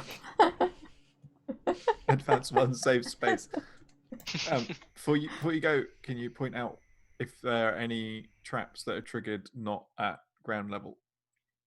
Yes. Just shout about those. Yes. So what I would like for you to do is how shall we do this? To make your way through here, so what are you trying to do? You're just trying to estimate where the safe spots are? Well, you said that I kind of know where You can they are. sense where they are. Okay. Unfortunately, the find trap spell doesn't like illuminate them Yeah. or Yeah. anything. But you could also just be literally like looking for traps as you go, and when you see a place that doesn't have traps, then that would be the safe place. Yeah. Yeah. Yeah. Yeah. Or is it just a place where you didn't see a trap? True. I didn't hear what you said. Just like what? So roll me a survival check. This is what we're going to do for you. For your particular brand of searching through here, we're going to be doing a survival check. Okay. And I think I was given guidance before I walked away. Mhm. Okay. I said the word. That's what counts. Are you? Is forest your favorite terrain? Yeah, yeah. So you always have advantage on checks, right? Or yeah, so you always have advantage too. Oh. We'll take the 12. Thank God. Okay. Okay. Okay. So I fortunately have an for inspiration you, point. Can I use my inspiration to fast forward this whole entire bit? you could use a inspiration point for us to determine a safe way for you to get from one point to the other. No. It's fine. It's an option. Yeah, it's an option. It's fine. Okay. I'll use it when I really need to. Yeah. Okay, with a 13 survival for you, you successfully managed to find a location on the inside of this pit trap, the first one in front of you. It appears that the pit trap is all around this like center. There's a center circle point that you know that you can stand on without triggering the trap beneath you. So you kind of gently place your foot on the path, and you can feel where it's loose, and you can feel where it's kind of like it's a bit spongy and springy, and then you find some ground that feels a bit more solid, and you're like, okay, let's go. Okay, we're good. We're fine. Okay, we're good. And you're stood there, and you're like, everyone else is just looking at you in horror, just patiently waiting for some horrible trap to go off and kill you. But no, you're okay for now. Okay. And you're fairly confident that where you are from here, there is actually a small kind of lifting of the ground directly in front of you that is, to you, looks like warning signs, like this is definitely going to be, if I stand on this, a trap's going to go off. So you've already got a good idea of where to stand next. Okay. I.e. not on that. Okay, well, I make that known to everyone else that this is the thing in front of me right now. I assume they can still see it from back where they are. Mm-hmm. Okay. Only because you've pointed it out. Okay. Is she close enough that I could reach out with a stick and do guidance again? Like poke her with my quarterstaff very gently? Yeah. I'm gonna guidance you again. Okay. Dexterity saving throws, you don't get pushed over. No. My strength is an 8. Even if I wanted to knock somebody over with my quarterstaff, it would be pretty tough for me to do that. Okay. All right. Taking your next step. Mm-hmm. Pointing out where I'm standing as well for the safe Yep, spots. Roll me another survival check with advantage. Let's turn advantage on this time. 15. Okay. Another fucking one. That's fine. This instance, you managed to find that actually the entire floor directly in front of you is just riddled with kind of like tripwires, but it's like a very fine rope that's kind of like brown enough to blend into the leaves. You see that one of the roots of one of the trees slightly to the left is so thick and kind of broad that you think you could almost certainly stand on that with no issues whatsoever, and then find the next step. Okay. You know how we were joking before that I was saying everything that Oro was thinking to make it known? I'm still doing that. Yes, 100%. And With I'm all these listening very Exposition hard mode is on. intently. and watching where she's stepping very Okay. hard too. Yeah. So you think now, you're quite confident that actually you're probably near the end of this pathway, and if you did a especially decent length leap, you could make it to the other side of this path with no issue. Okay. You aren't sure what the trap is in this next area, but you are certain that the area just beyond it has no triggers on it because there are no leaves there at all. Right. Okay. Well, I would want people to follow up behind me from where I've been, trap-wise. So if that's happened, Yeah. I think we're doing the like one at a time thing because it's what you told us to do. I was going to climb across the trees because I could probably do that. Oh, more that's easily than- yeah. There you go. I'm following you. Assuming for sure. that there's Yeah, no, I'll be following.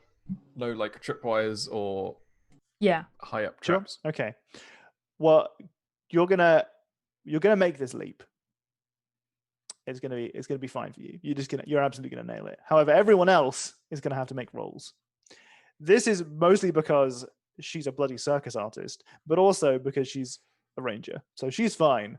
What I would like is for everyone else to make 3 sets of dexterity saving throws. Since I know I'm making them ahead of time, wait, it's a saving throw. I don't think I can use this for that. Or you could just use an ability score. You could just that instead. But everyone else is going to get slightly lower rolls if they have proficiency. Oh, I don't have proficiency in dex saves anyway. So I'm going to guidance myself before every single one because I Sure. know what I'm doing ahead of time. Go for it. Does Give me them evasion does evasion make Nope. me better at this? It would if you set a trap off. It will. Keep it in What mind. about the fact that I Really? ignore difficult terrain? Nope. God damn it. I am incredibly surprised by right now The at one having time rolled a 17, a 24, and an 18. What? Okay. Can we have what stage of this is Haiku going? Because he was second in queue, wasn't he? Yes, I was second. Okay. So Roll we'll your go after. 3 dexterity saving throws, please. This one? Let me open up your thing. Oh yeah, it's -1. Yeah. Okay. Okay. Well, first off, we have Haiku, who's going first. So Haiku, unfortunately, with the first step, you find loose footing. You have your foot against the pillar in the center of this pit trap and your other foot behind. So you've got your feet kind of spread apart and you know that without help, you're going down. Didn't realize I was that flexible. It's not that big of a step, but it's enough for you to have one foot on the ground behind you, one foot on the safe ground, and you know for a fact that if someone doesn't help you, you're falling into this pit. A little help here, please. Someone, maybe. Yeah, I mean, I assume that since he's like right in front of me and Randall's off Yeah. in the trees, I can probably see. Mm-hmm. So I've got my quarterstaff in my hand already from reaching over and guidancing Oro like around. So I figure since it's in front of me, I can maybe just like whoop the back Yep. of the shell, like push Yeah, him yeah, back 100%, the right way. 100%. Course Give, correct. Now give me a strength saving throw, please, Haiku. Which one is that? At the top, there's saving throws above your skill checks. Yeah, it should be to the right of your dex and strength scores. There's a little box for saving throws. Oh, yes. Strength was it? Yeah. Yep. Fortunately, with the slight nudge from Nerdy, you wobble onto course correction. The second step that you take is an easy breezy time, no problem at all. And the third step, which is the leap from the tree roots onto the safe ground where Oro is currently standing, that's where things go wrong. So I'd like you to make a dexterity saving throw, please, as you, this giant turtle man, try to jump across a pit of whatever the fuck trap is here. Oh no. Can I Is give there a look? any way- Can I give look a point? Can I give a look point? Nope. No. But I will point out that he's got an inspiration point. I'm going to use that inspiration point. I would do that, yes. Absolutely. Please re-roll that. Please re-roll that dexterity saving throw. Say a little prayer to the lady under my breath. Oh no. Okay, whew. Oh, it's not 0. Okay, so you launch yourself. All of the jingling, jangling shit on your back is flying through the air, and you find yourself just about to slam into the ground. And you know for a fact that there are traps here. You know because Oro has pointed them out that they exist. You just don't know what they are. And that is very concerning for you. But you're midair, and you feel like you're not gonna quite make it. You're not gonna make it to where Oro is. Have we considered the teleport boots? You didn't put them on, I don't think. I was just like, don't we have boots? I was like, You've made the boots, right? I've made them, yeah. Well, then you can assume that they are on your feet unless you have alternatives. Oh, I don't have any other boots. Yeah, okay. Yeah, then I they thought are you on were your going to feet, use the boots, and that's why. Yeah. Yeah. The last second. Would you like to use them? I would definitely like to use the boots. Yeah, Absolutely. because you're soaring through the air. You can see yourself about to land on the ground into this mystery trap, And as you do so, you're like, fucking nope. And a couple of feet directly in front of you, you manage to slam into a tree because you teleport such a short distance. You manage to land directly behind Oro. Oro is kind of watching and waiting to see if you were going to land. And she's like got this concerned face as you go flying through the air, like, oh, fuck. And then you kind of blink out of existence. There's a gust of air in your position. You can kind of hear the whirring of a clanking, like, gear that comes from behind you, and as Haiku slams into a tree, falls on their back, right on their shell. A little help here. Boots. I've got a very embarrassed look on my face. Are you in your shell? Yeah. Well, at least You remembered you had the arrived. boots. It's fine. Don't worry. I could do with a little help writing myself. Okay, I don't think Ara's going to be able to help, but I can try. Well, I assume that. Well, I guess you let me know if my rolls make it just fine. I'm assuming they do, but I can help when I get over there. Yes, no, you get along with ease. Absolutely no problem for you. Randall, Thanks. Same for me, right? Hey, let's carry on. easy peasy for the first jump. In fact, you do it so stylishly that it's just the problem is that you've got too much confidence for the second. Oh, You need to make a leap that's the thing. over to this massive route, which is, but you're going through from tree to tree, aren't you? Because you're trying to climb across. Mhm. So that's why it's so easy for you to get to the second one. You recognize now that you need to kind of make a small hop because of the way that the branches are aligning themselves, it's too difficult for you to really climb feasibly. So you have to kind of let yourself down onto the route. And as you do so, you slip. Your footing kind of is loosened by the route. And you can see yourself start to plummet down onto the tripwires. You can see them all neatly kind of rowed up, and you are slipping and falling right now. Is there anything that anybody can do in order to help Randall as he falls towards these? I want Nugget to save him. I want Nugget to save him. Yeah. Nugget's where currently? He was at the back of the line, so he was going to follow everyone else. Well, wasn't he around. going to climb through the trees? Yeah, Wasn't that yeah. the whole thing? So Yeah. he's Okay, so in the he's trees too. he's pretty close. Okay, he's pretty close. So what happens is, as you land on the floor, you hear the snapping of the wires that are like you're slamming with your body. You are on the ground now in a fashion that is very visceral. You've just slammed onto the floor. The tripwires have been tripped off, and you can see Nugget on the trees kind of leaping in a way to try and grab you and defend you with their body. As they jump on top of you, you've never been this close to Nugget. Nugget envelops you and is just on top of you, wings and everything. As these wires snap, huge logs you can see in the periphery of your vision before you are covered up by Nugget, all up and close in your business. Huge logs swing from each side of the tree line, pointed, sharpened, and heavy. They swing over, and you think, actually, if Nugget hadn't been ordered to dive down and to help you, Nugget might have been pierced by one of these. In fact, anybody walking along this path would have been hit, but because you fell, and you fell so dramatically onto your back, you were below the logs. And your immediate reaction to stand up has been avoided because Nugget is on your face. And it is impossible for you to stand up. You wait a couple seconds, the logs stop swinging, and you think that you can now probably make your way over to the final side. Just as I'd planned. And me being the person who's on the next one, just looking back like, Be careful. Serious trap business. Here you are, on the other side of the trap pathway. And now you are here, you can smell something on the breeze. Oh, sorry, guys. That was really scary.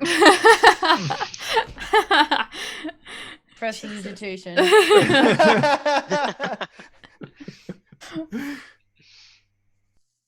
It does not smell good.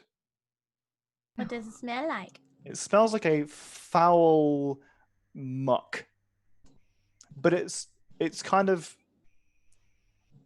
it doesn't smell like anything you've ever smelled before. It doesn't smell like dirt. It sounds like a mixture of awful flavors. Is it maybe sulfurous like that devil thing that we encountered in the other forest? Okay. Worse than sewer? On par with sewer. It smells that bad, but in a different way. Sewer, we're talking like ancient shit, right? Sulfur, we're talking about this horrible burning smell that burns into your nostrils. This just smells like some food that you would never go near in a million years. It smells a bit like cooked rot. Oh, my favorite. So hot sewer. I'm kidding. Does anybody else smell that? Yeah. Could not I smell reach it. in for a sprout and I'm just like Shove it up your nose. just smelling the sprout instead. Just like my grandpa used to make.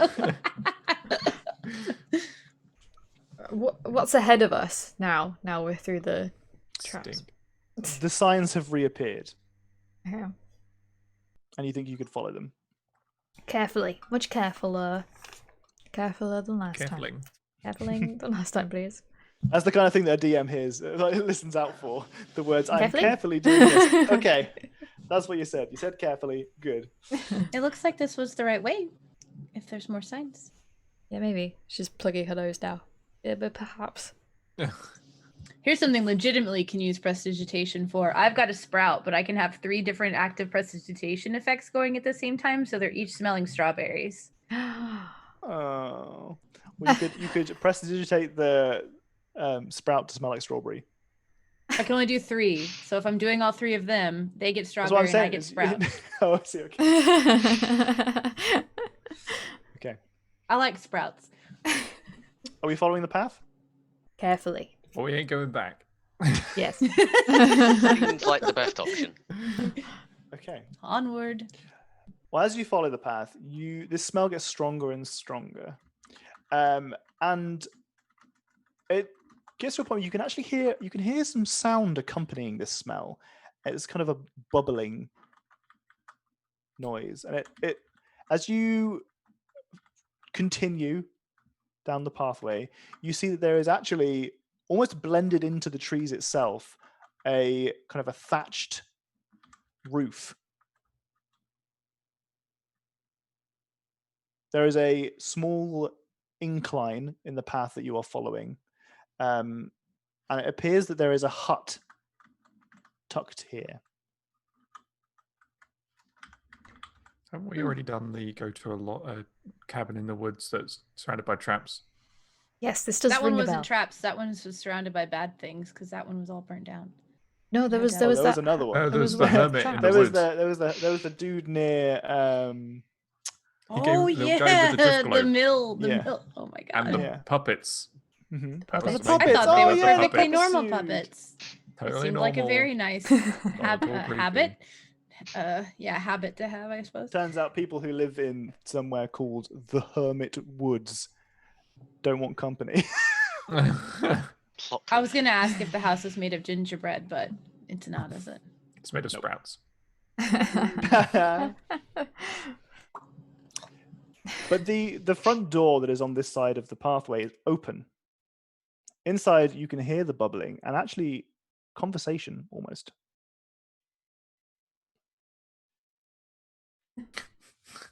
What conversation do we hear? Almost. Mm-hmm. Well, I say almost because it's so quiet, it's hard for you to hear it. Oh, it's not like what language is it? It's like they're whispering kind of thing. Well, it's you can hear the sounds of cooking and the wind through the trees and whatever. There's a lot of ambient noise going on. Gotcha. It's the smell worse now that we're really close. Yes. Oh, I suppose we can't. We can tell. Oh, Do we Should want to? one of us move a little bit closer to the hut to try and get a bit of hearing of it? I could do that. I feel like. Do we want to be sneaky? I feel like we should probably be sneaky. Definitely. After all the traps, I think so. Yes. Okay. I mean, if anyone else wants to be sneaky, they can go for it. I don't have pass without trace anymore because I used my thing. So, if anyone wants to volunteer, they can, or I can do it. Whatever. I think you should go first, but then we'll stay at a distance, so don't go too far ahead. Okay. Would you like my teleportation boots in case things go wrong and you can get back? Will I know how to use them, or will they betray me? Looks at Tom intently. Could you tell me, please, Haiku, are they? Does the description for that particular infusion say that they require attunement? Give me a second. It'll be in the book. They do. Oh. So attunement requires a short rest or a long rest. Either way, it requires a rest in order for you to use them. Additionally, how many times a day can someone using those boots do the teleporting? It doesn't say. What does the description say? Doesn't say. How many times you can use the boots? What Always, forever, all the time. Let's have a look. Teleport What page is it? It is page 21. 21. It's a very small description. Yeah, it sounds like it. You never walk again.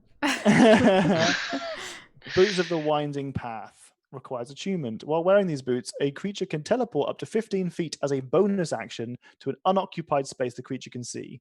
The creature must have occupied that space at some point during the current turn.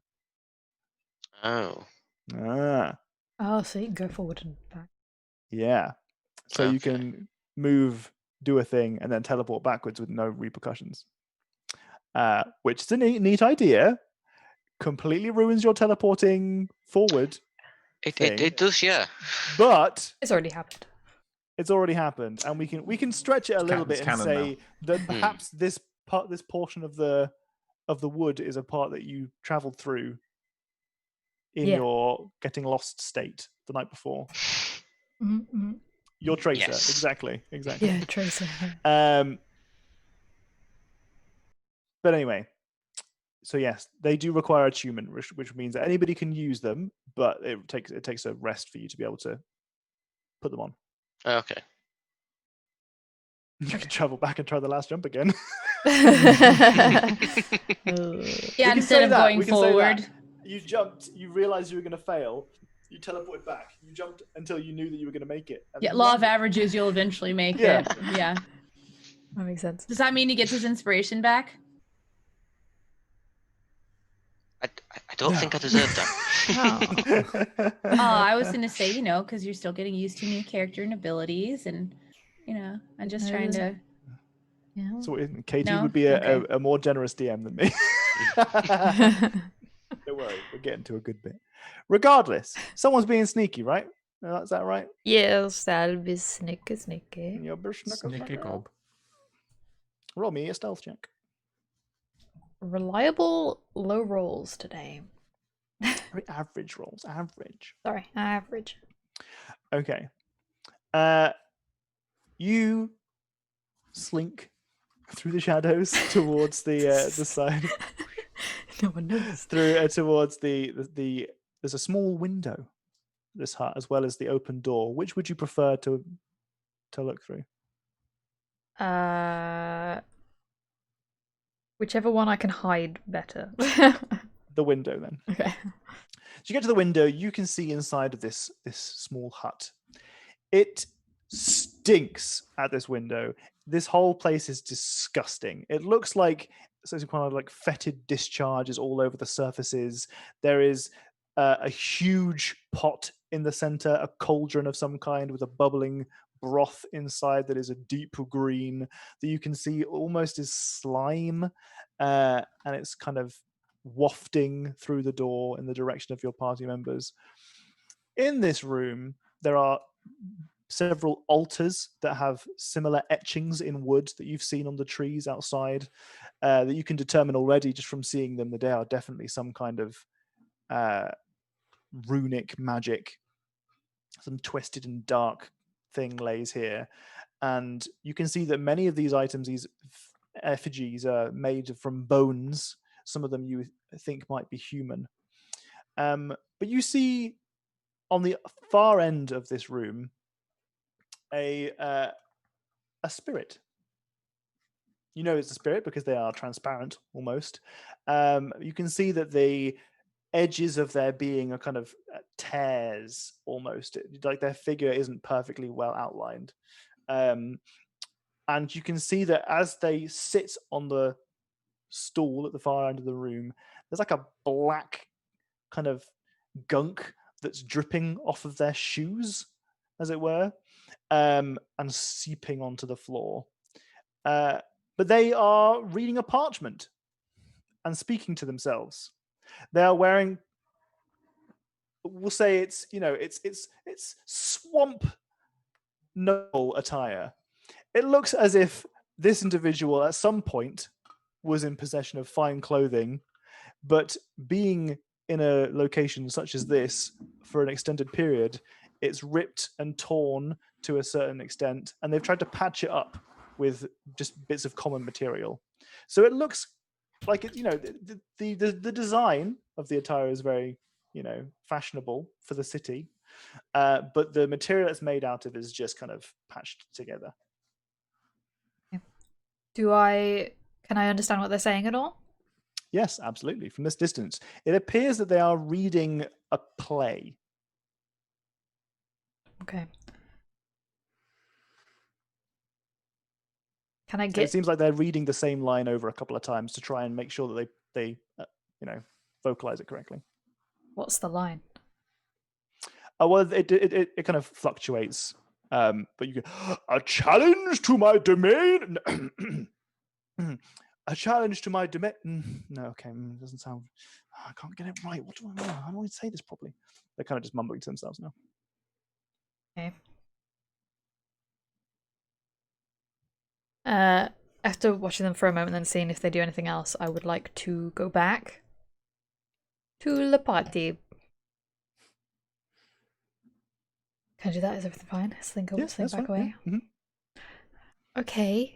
So I'm talking quietly now. There's a spirit in there. She's like got a cauldron, and there's some like runes. The runes that we saw on the trees are in there on little pillory things, and she's a spirit, and she sat down, and some like weird black goop was like on her feet that was like coming off. That was kind of creepy, and she was like muttering like the same line again and again to herself, like she was rehearsing something. What was the line? A challenge to my domain. No. Does Have that Go ahead. black goop sound like familiar black goop? Same question. Okay. That's a no to us both. Well, Okay. you both asked the same question, so. Yeah, I wanted to make sure. You know. I don't know. Oh, One you of us mean might be more separately for familiar each with Yeah, characters. separately. Yeah.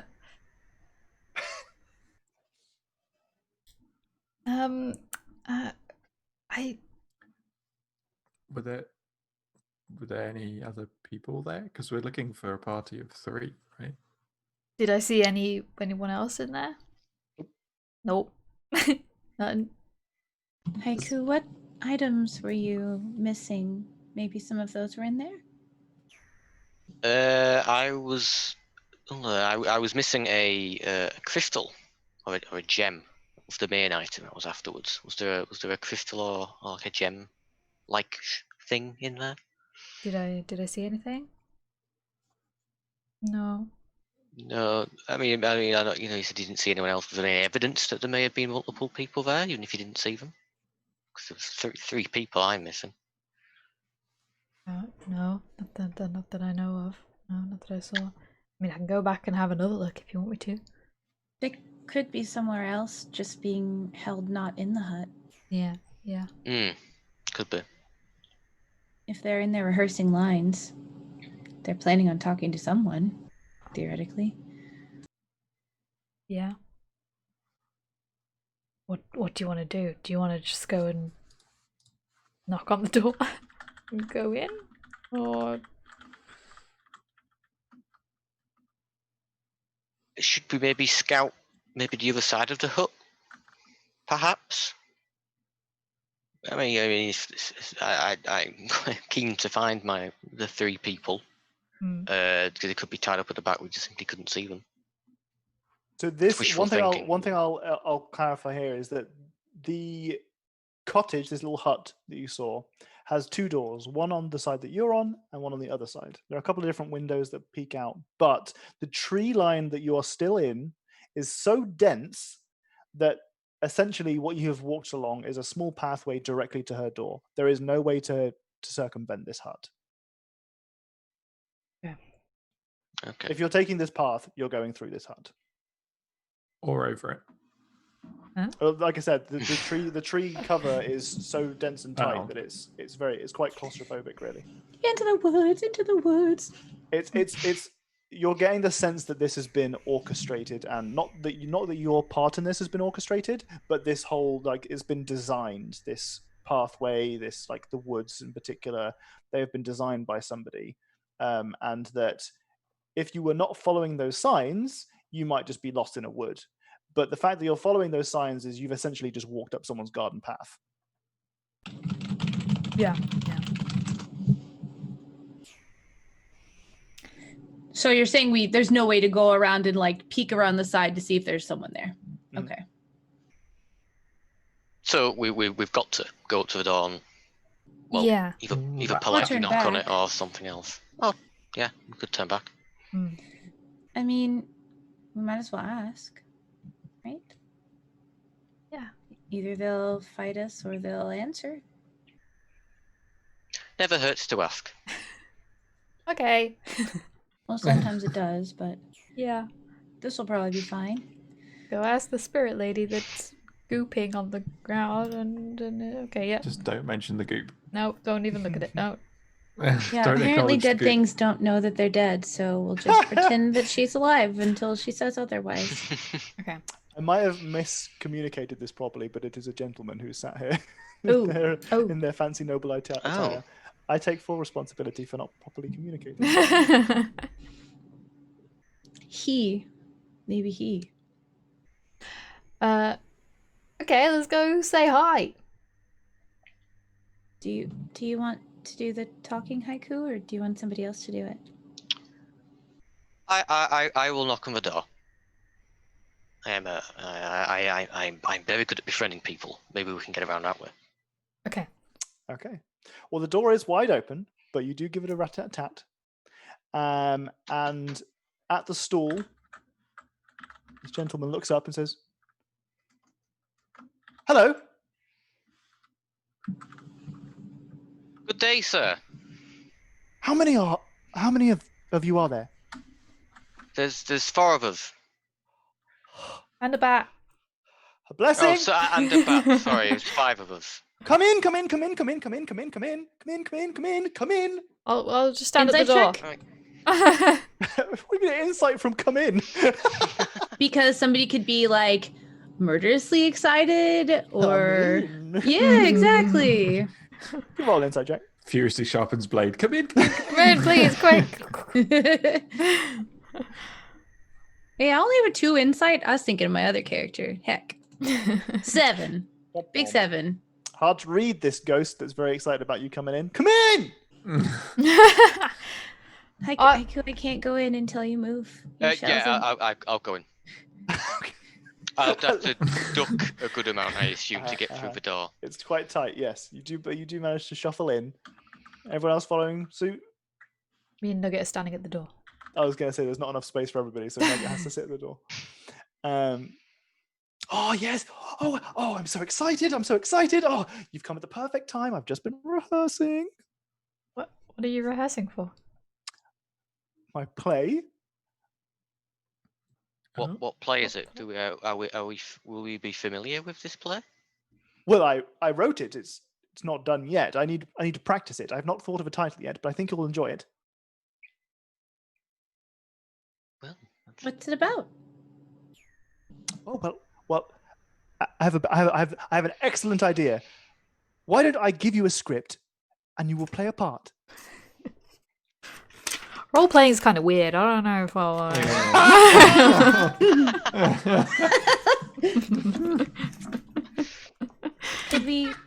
Could we make a trade?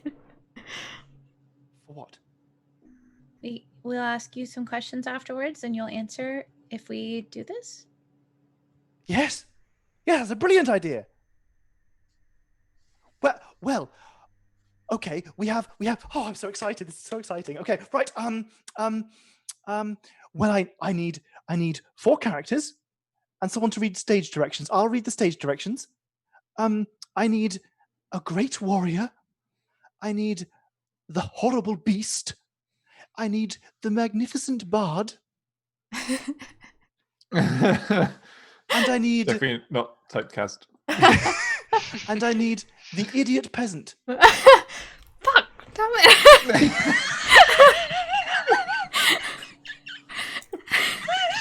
Sorry, you got me with that one. Oh my god. Well, what do you all want? Who to will be play? what? I, for one, can definitely not play the peasant. Not going to happen. Never. I can do the peasant. I'll do Oh, fine. whichever needs to be filled. Is fine. What do you want to do, Randall? I've forgotten what one of them was. We need a great warrior, a horrible beast, Oh, a that's- magnificent bard, and an idiot peasant. I'll be an idiot peasant. Oh, 4 idiot peasants, please. Which one do you want to do then, Haiku? If you don't, if Randall's going to be the peasant. I think, given my looks, I should probably go for the beast. Unfortunately. Okay. I don't think you look beastly, but that's fine. Do you want Quite to be large, though. Do you want to be the bard or the warrior, Oru? Which one do you want to be? That doesn't matter. I'll be the warrior. You can see deep in Katie's soul Yes. that she wants to be the bard. Says Nurali while Katie's You know what? going. I'm not "Bad, going bad, to bad, bad, bad, bogart bad, the spells. Bye. I could do any of them and it would have been just fine. Fantastic! I'm so excited. And you can kind of you're just kind of stood there, and suddenly you look down, and in your hand there is a spectral sheet of paper. And this sheet of paper is a script. We are going to enact this script. Okay, we're going to do that together. Oh shit. Where are you putting it? Oh no. This is my first time RPing, and now I'm RPing within an RP. Is it an RP? How What meta. Okay, so you've got this. Hopefully, it's popped up for you now. Can you Quite- magnify on it? Can you click? If Oh. you click on the image, does it magnify? Mm-hmm. Oh my Yeah. lord. I was up till 6 a.m. writing this. Oh my god, you wrote a whole script. That's so cool. Oh no, I'm too Okay. blind. I need more. Okay. Oh wait. If you right click and save image, you should be able to just open it Yeah, on your I PC. clicked it and then like I thought view image would take it to another tab, but in Firefox it doesn't do Open image that. and do tab. If you right click view image, it did take it into another one for me that will allow me to control scroll into that instead of into the Roll20. Okay, I had to middle mouse click to make it another fucking tab, but I got it. Okay. Interesting. Okay. So, we'll do my play. I'll read the stage directions. Now, make sure that you see which part you are. Correct. Make sure that you're the right person. Yes. Who was the idiot peasant again?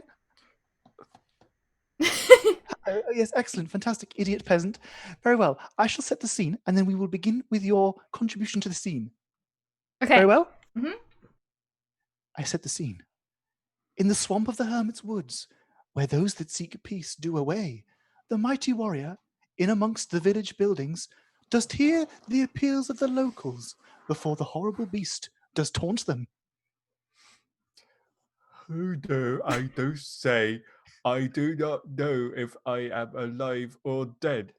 The mist over swamp does only get thicker, and it's like nightmare from bad cheese.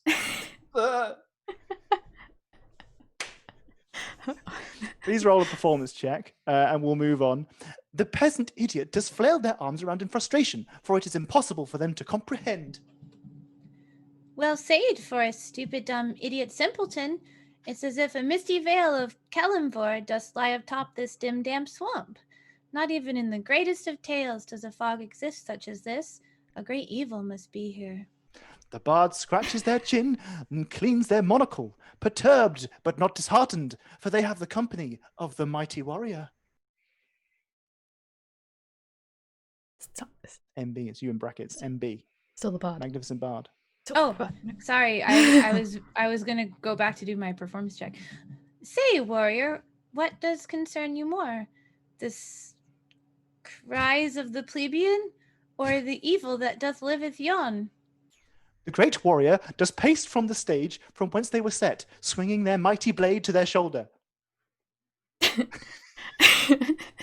I have a care for the common people, even if they are ignoramuses and Ignoramuses. ugly, such as this person.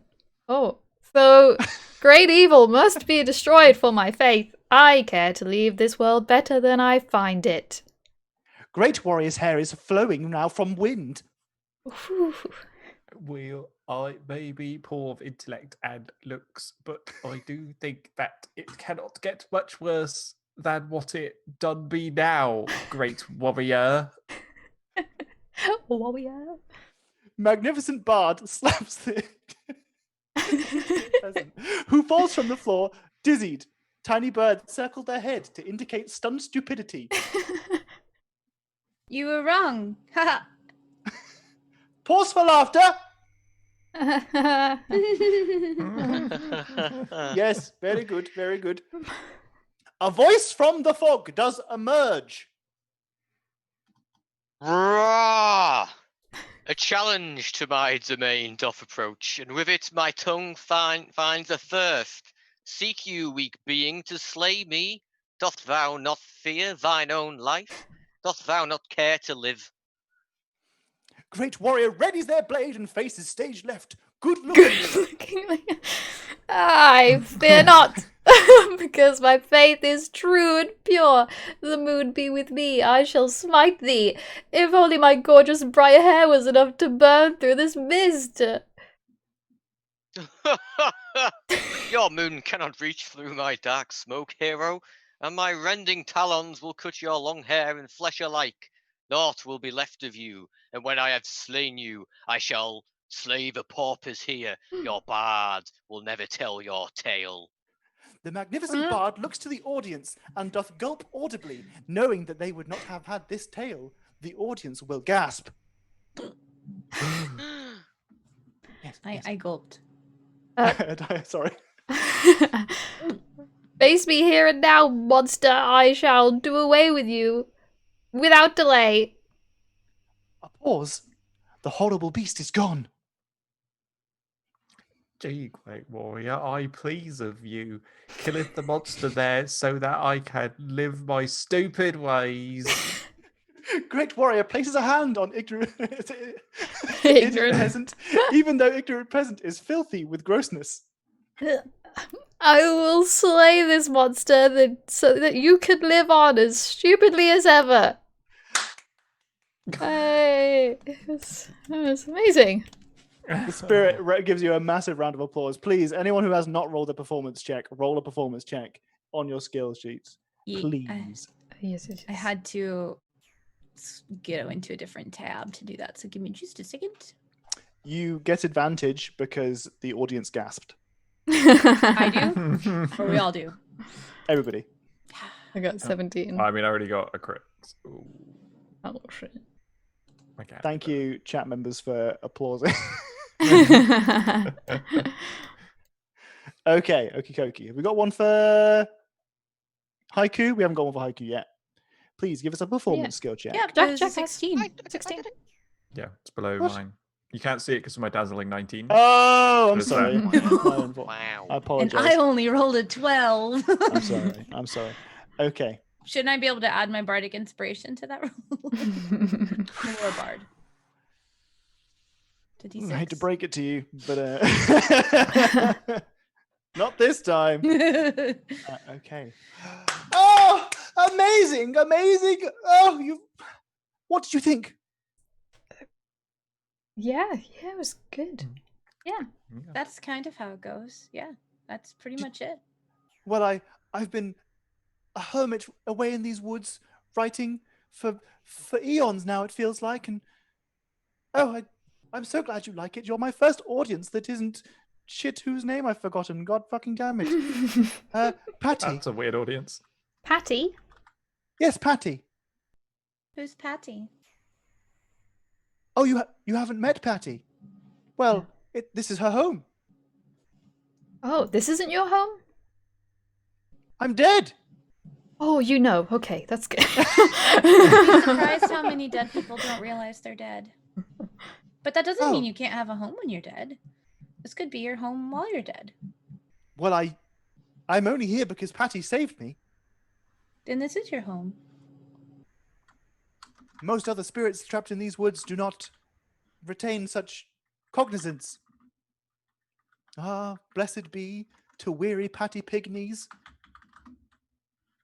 Pygmies? What did Patty save you from? From the darkness that lies yon. What is this darkness you speak of? Well, he looks at you, and you notice now for the first time that you have a similar dripping blackness that he had from his feet that's been following you. It's on the bottom, it's on the soles of your boots. We all do, or just Haiku does? Just Haiku. Guys, there appears to be something stuck to me. The fuck is that? Sticky. Did we make another dead friend? I swear, every time we make a friend, they're already dead.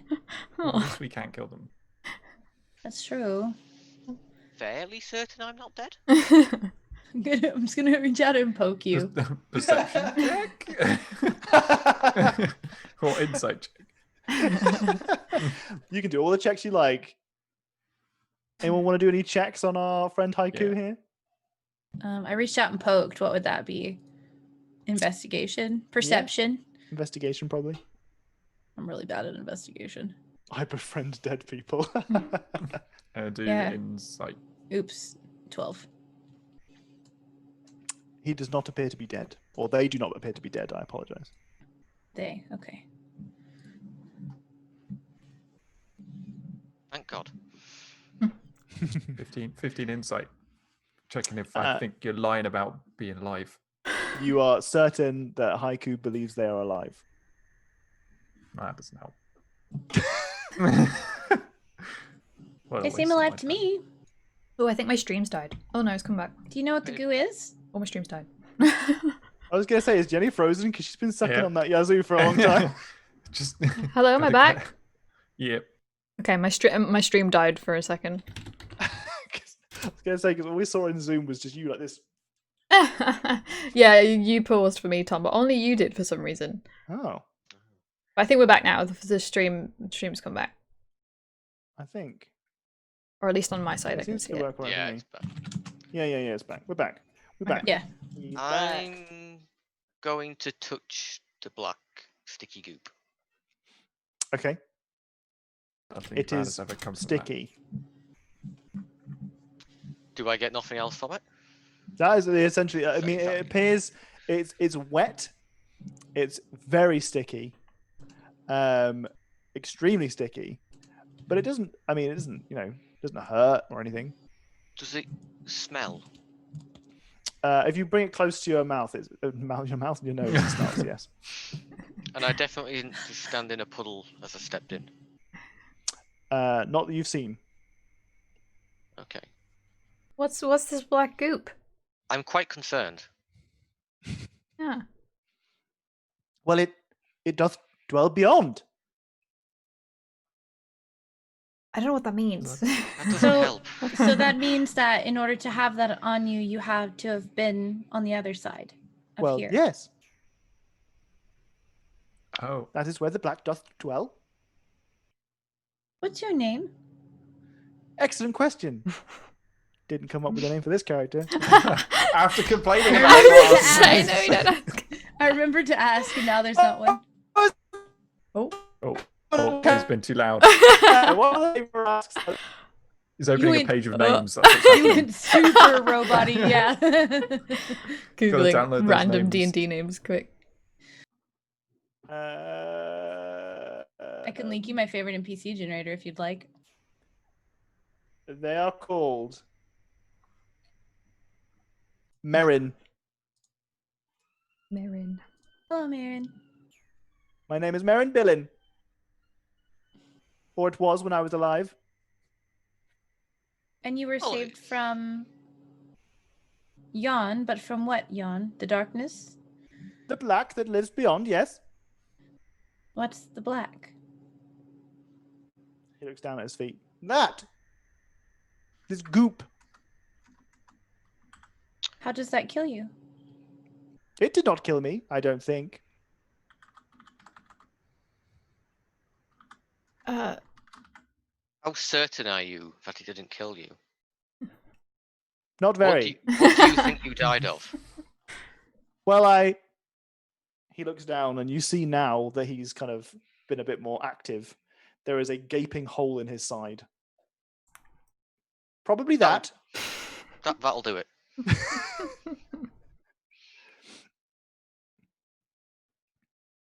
Okay, well, if we were to go Yawn, is there anything else we should watch out for?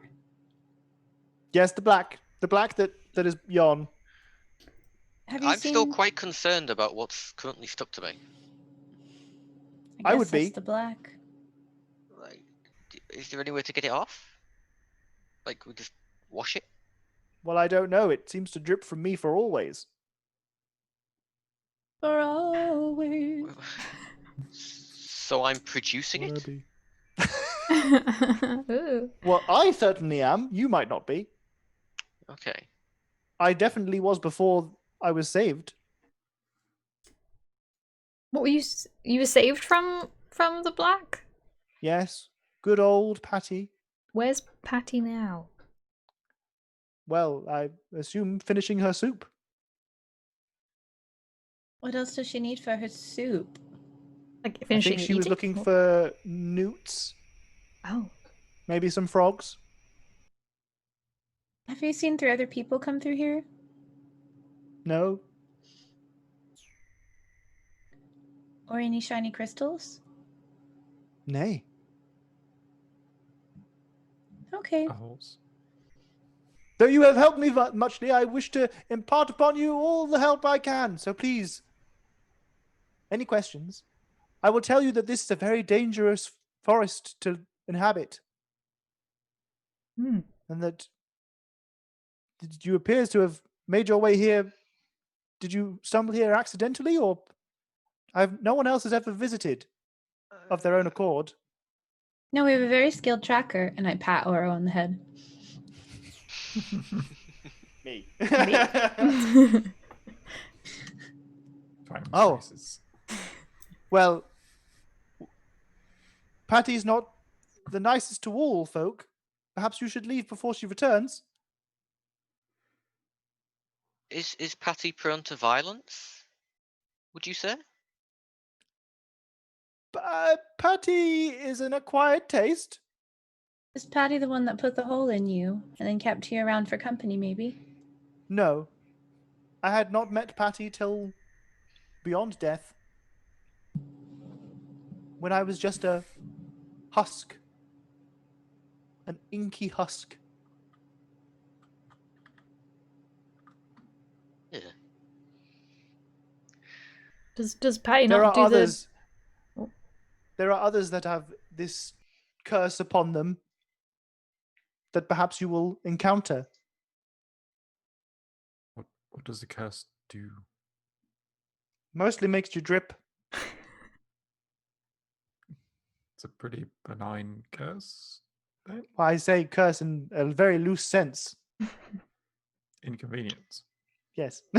Malady? Well, you've used the word curse now, which has put me into somewhat of a panic mode. the? I do not believe that it is something that will affect you whilst alive. But as a ghost cursed by this blackness, I was trapped in a loop. My memory is fading me. And that is why I forgot my name. Trapped in a loop. Oh, this is like all the other times. What color was the gem, Haiku? It's a It's a ruby-colored gem, but it's not a ruby. Yep. That's the bad stuff. Where did you find it? Where did I find the gem? A long time ago. A very long time ago. Did Very somebody- far away. Yeah. Did someone give it to you? No, I like to collect things, as you can probably tell. A lot of things I will come across, I will have found on my own. They'll just be in like a ruin or something.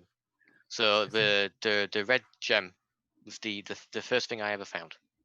It's very precious to me. It's probably not worth a lot to other people, but to me, it's worth the world. Now- Isn't the bad stuff purple? I thought it was red. Oh, is it It's purple? It's like Looks an like it. inky purple. Oh, just kidding. I think Kip Yeaster had something that was red that I thought was a bad thing, and now I've got red in my brain as bad things. Okay, maybe that's not one of the bad things. Does this blackness look like the inky stuff we've seen before around the corruption-y things? Yes. Oh, that's what I asked earlier. Oh, did you? Oh, I didn't Fine. hear you ask that. What? Didn't hear you. Oh, when we're outside, like, because Ora talked about the inky goop. Oh, sorry. That did not register in my Okay. brain at all. That's what I meant. apologize. You might have been muted because I didn't even hear you ask that question. No, I probably asked it in a dumb way because I asked, does this like Oh, remind yes, me yes, of yes, other yes, inky yes. bat goop? Right. Meaning yes. the inky Ooh. bat goop that we keep Right. getting stuck in. Yeah. Okay. Well, no. So it does like there's nothing about it that reminds you immediately of any other inky black goop.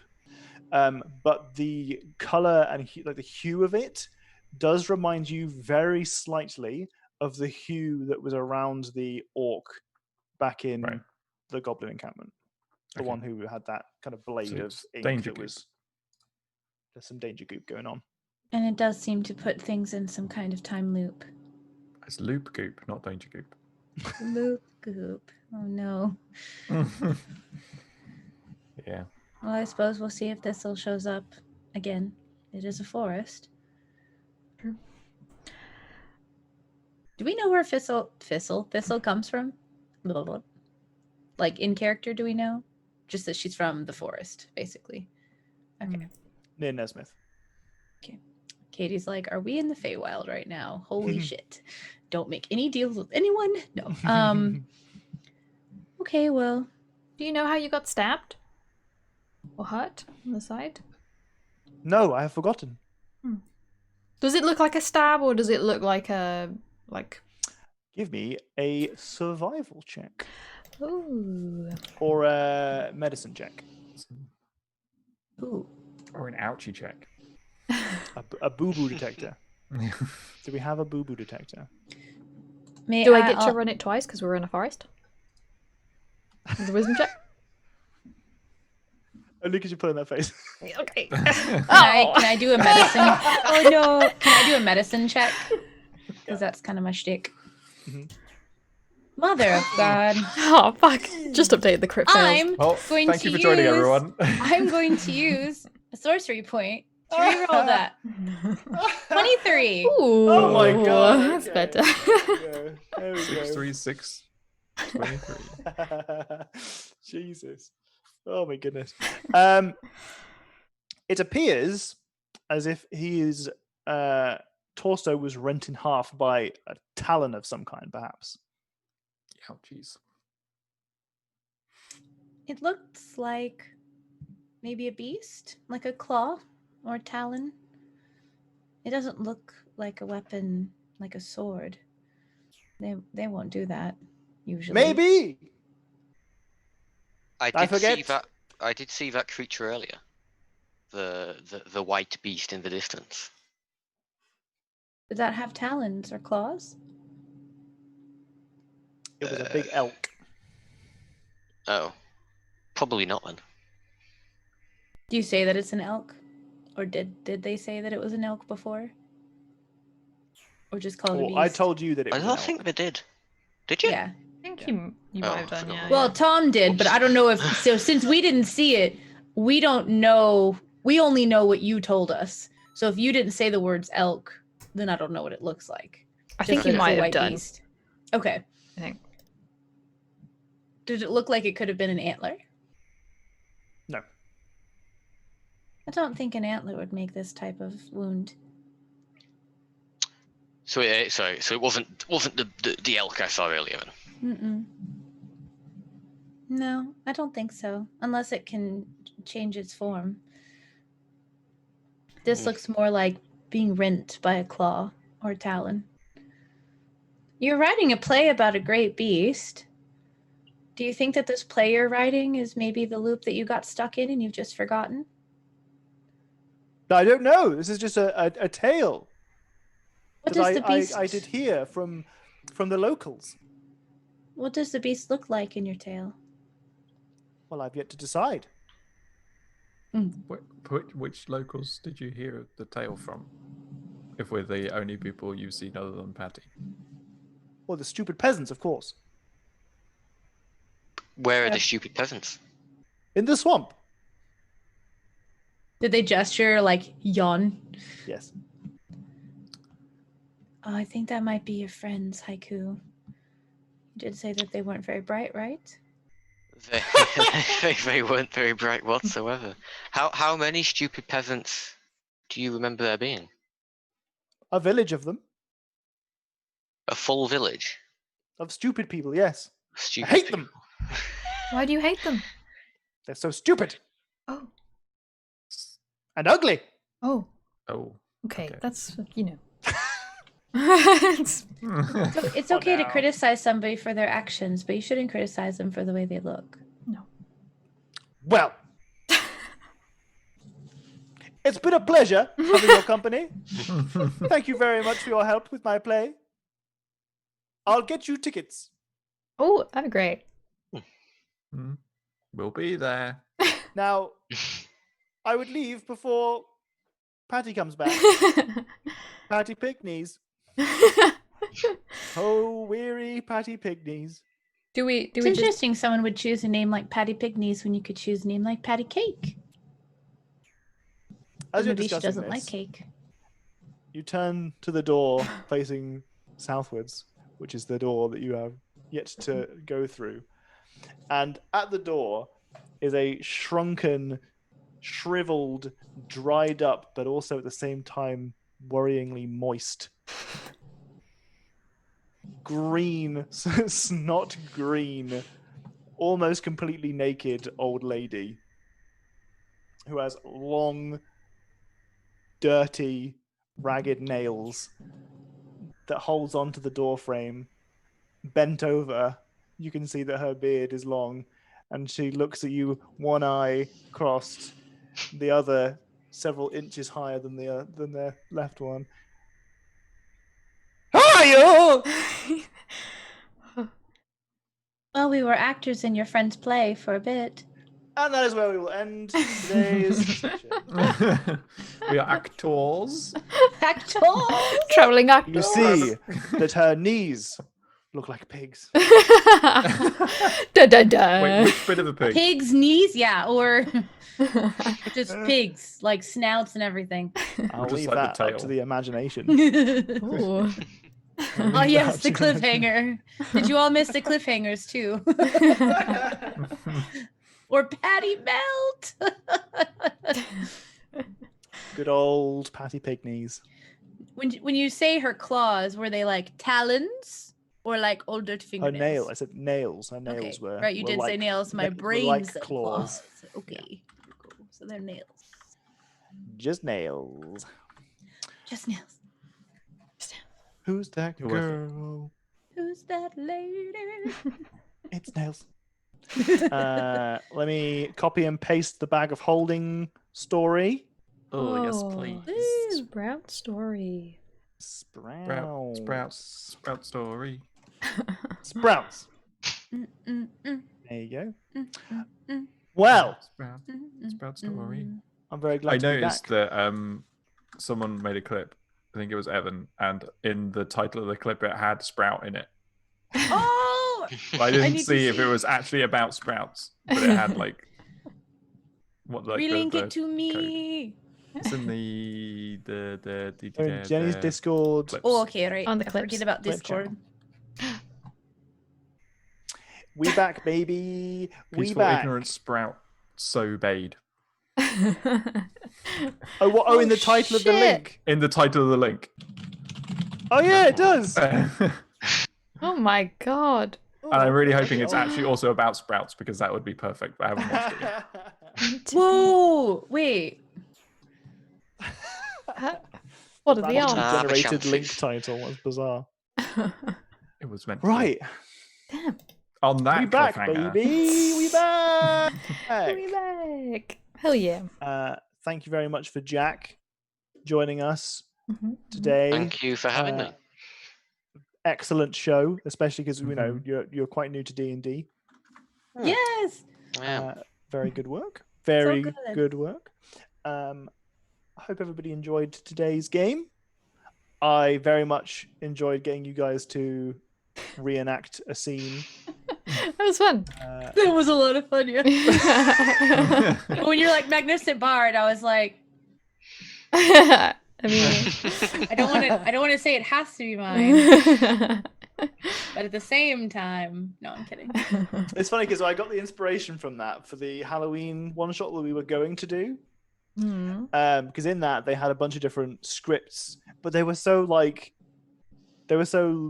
just story-based lore stuff, and whether or not this is story-based lore stuff is a maybe, but at least it was funny. And I was like, if you're gonna get people to do scripts, make them funny, like make it stupid. yeah. Why so serious? So I tried to be very silly. I had a lot of fun writing it. It was good. Very good. Okay. Whew. Do you want to take the raid somewhere else, or are you going to stream some Animal Crossing or something else? I'm telling you to do. Jenny hadn't thought about it. I'll decide in half an hour because I'm meant to have a half an hour break regardless. Okay. Okay. Okay. All right. Okay. In which case, I guess we just say goodbye. See you next week. See you next week. See ya. Bye. Bye. Bye.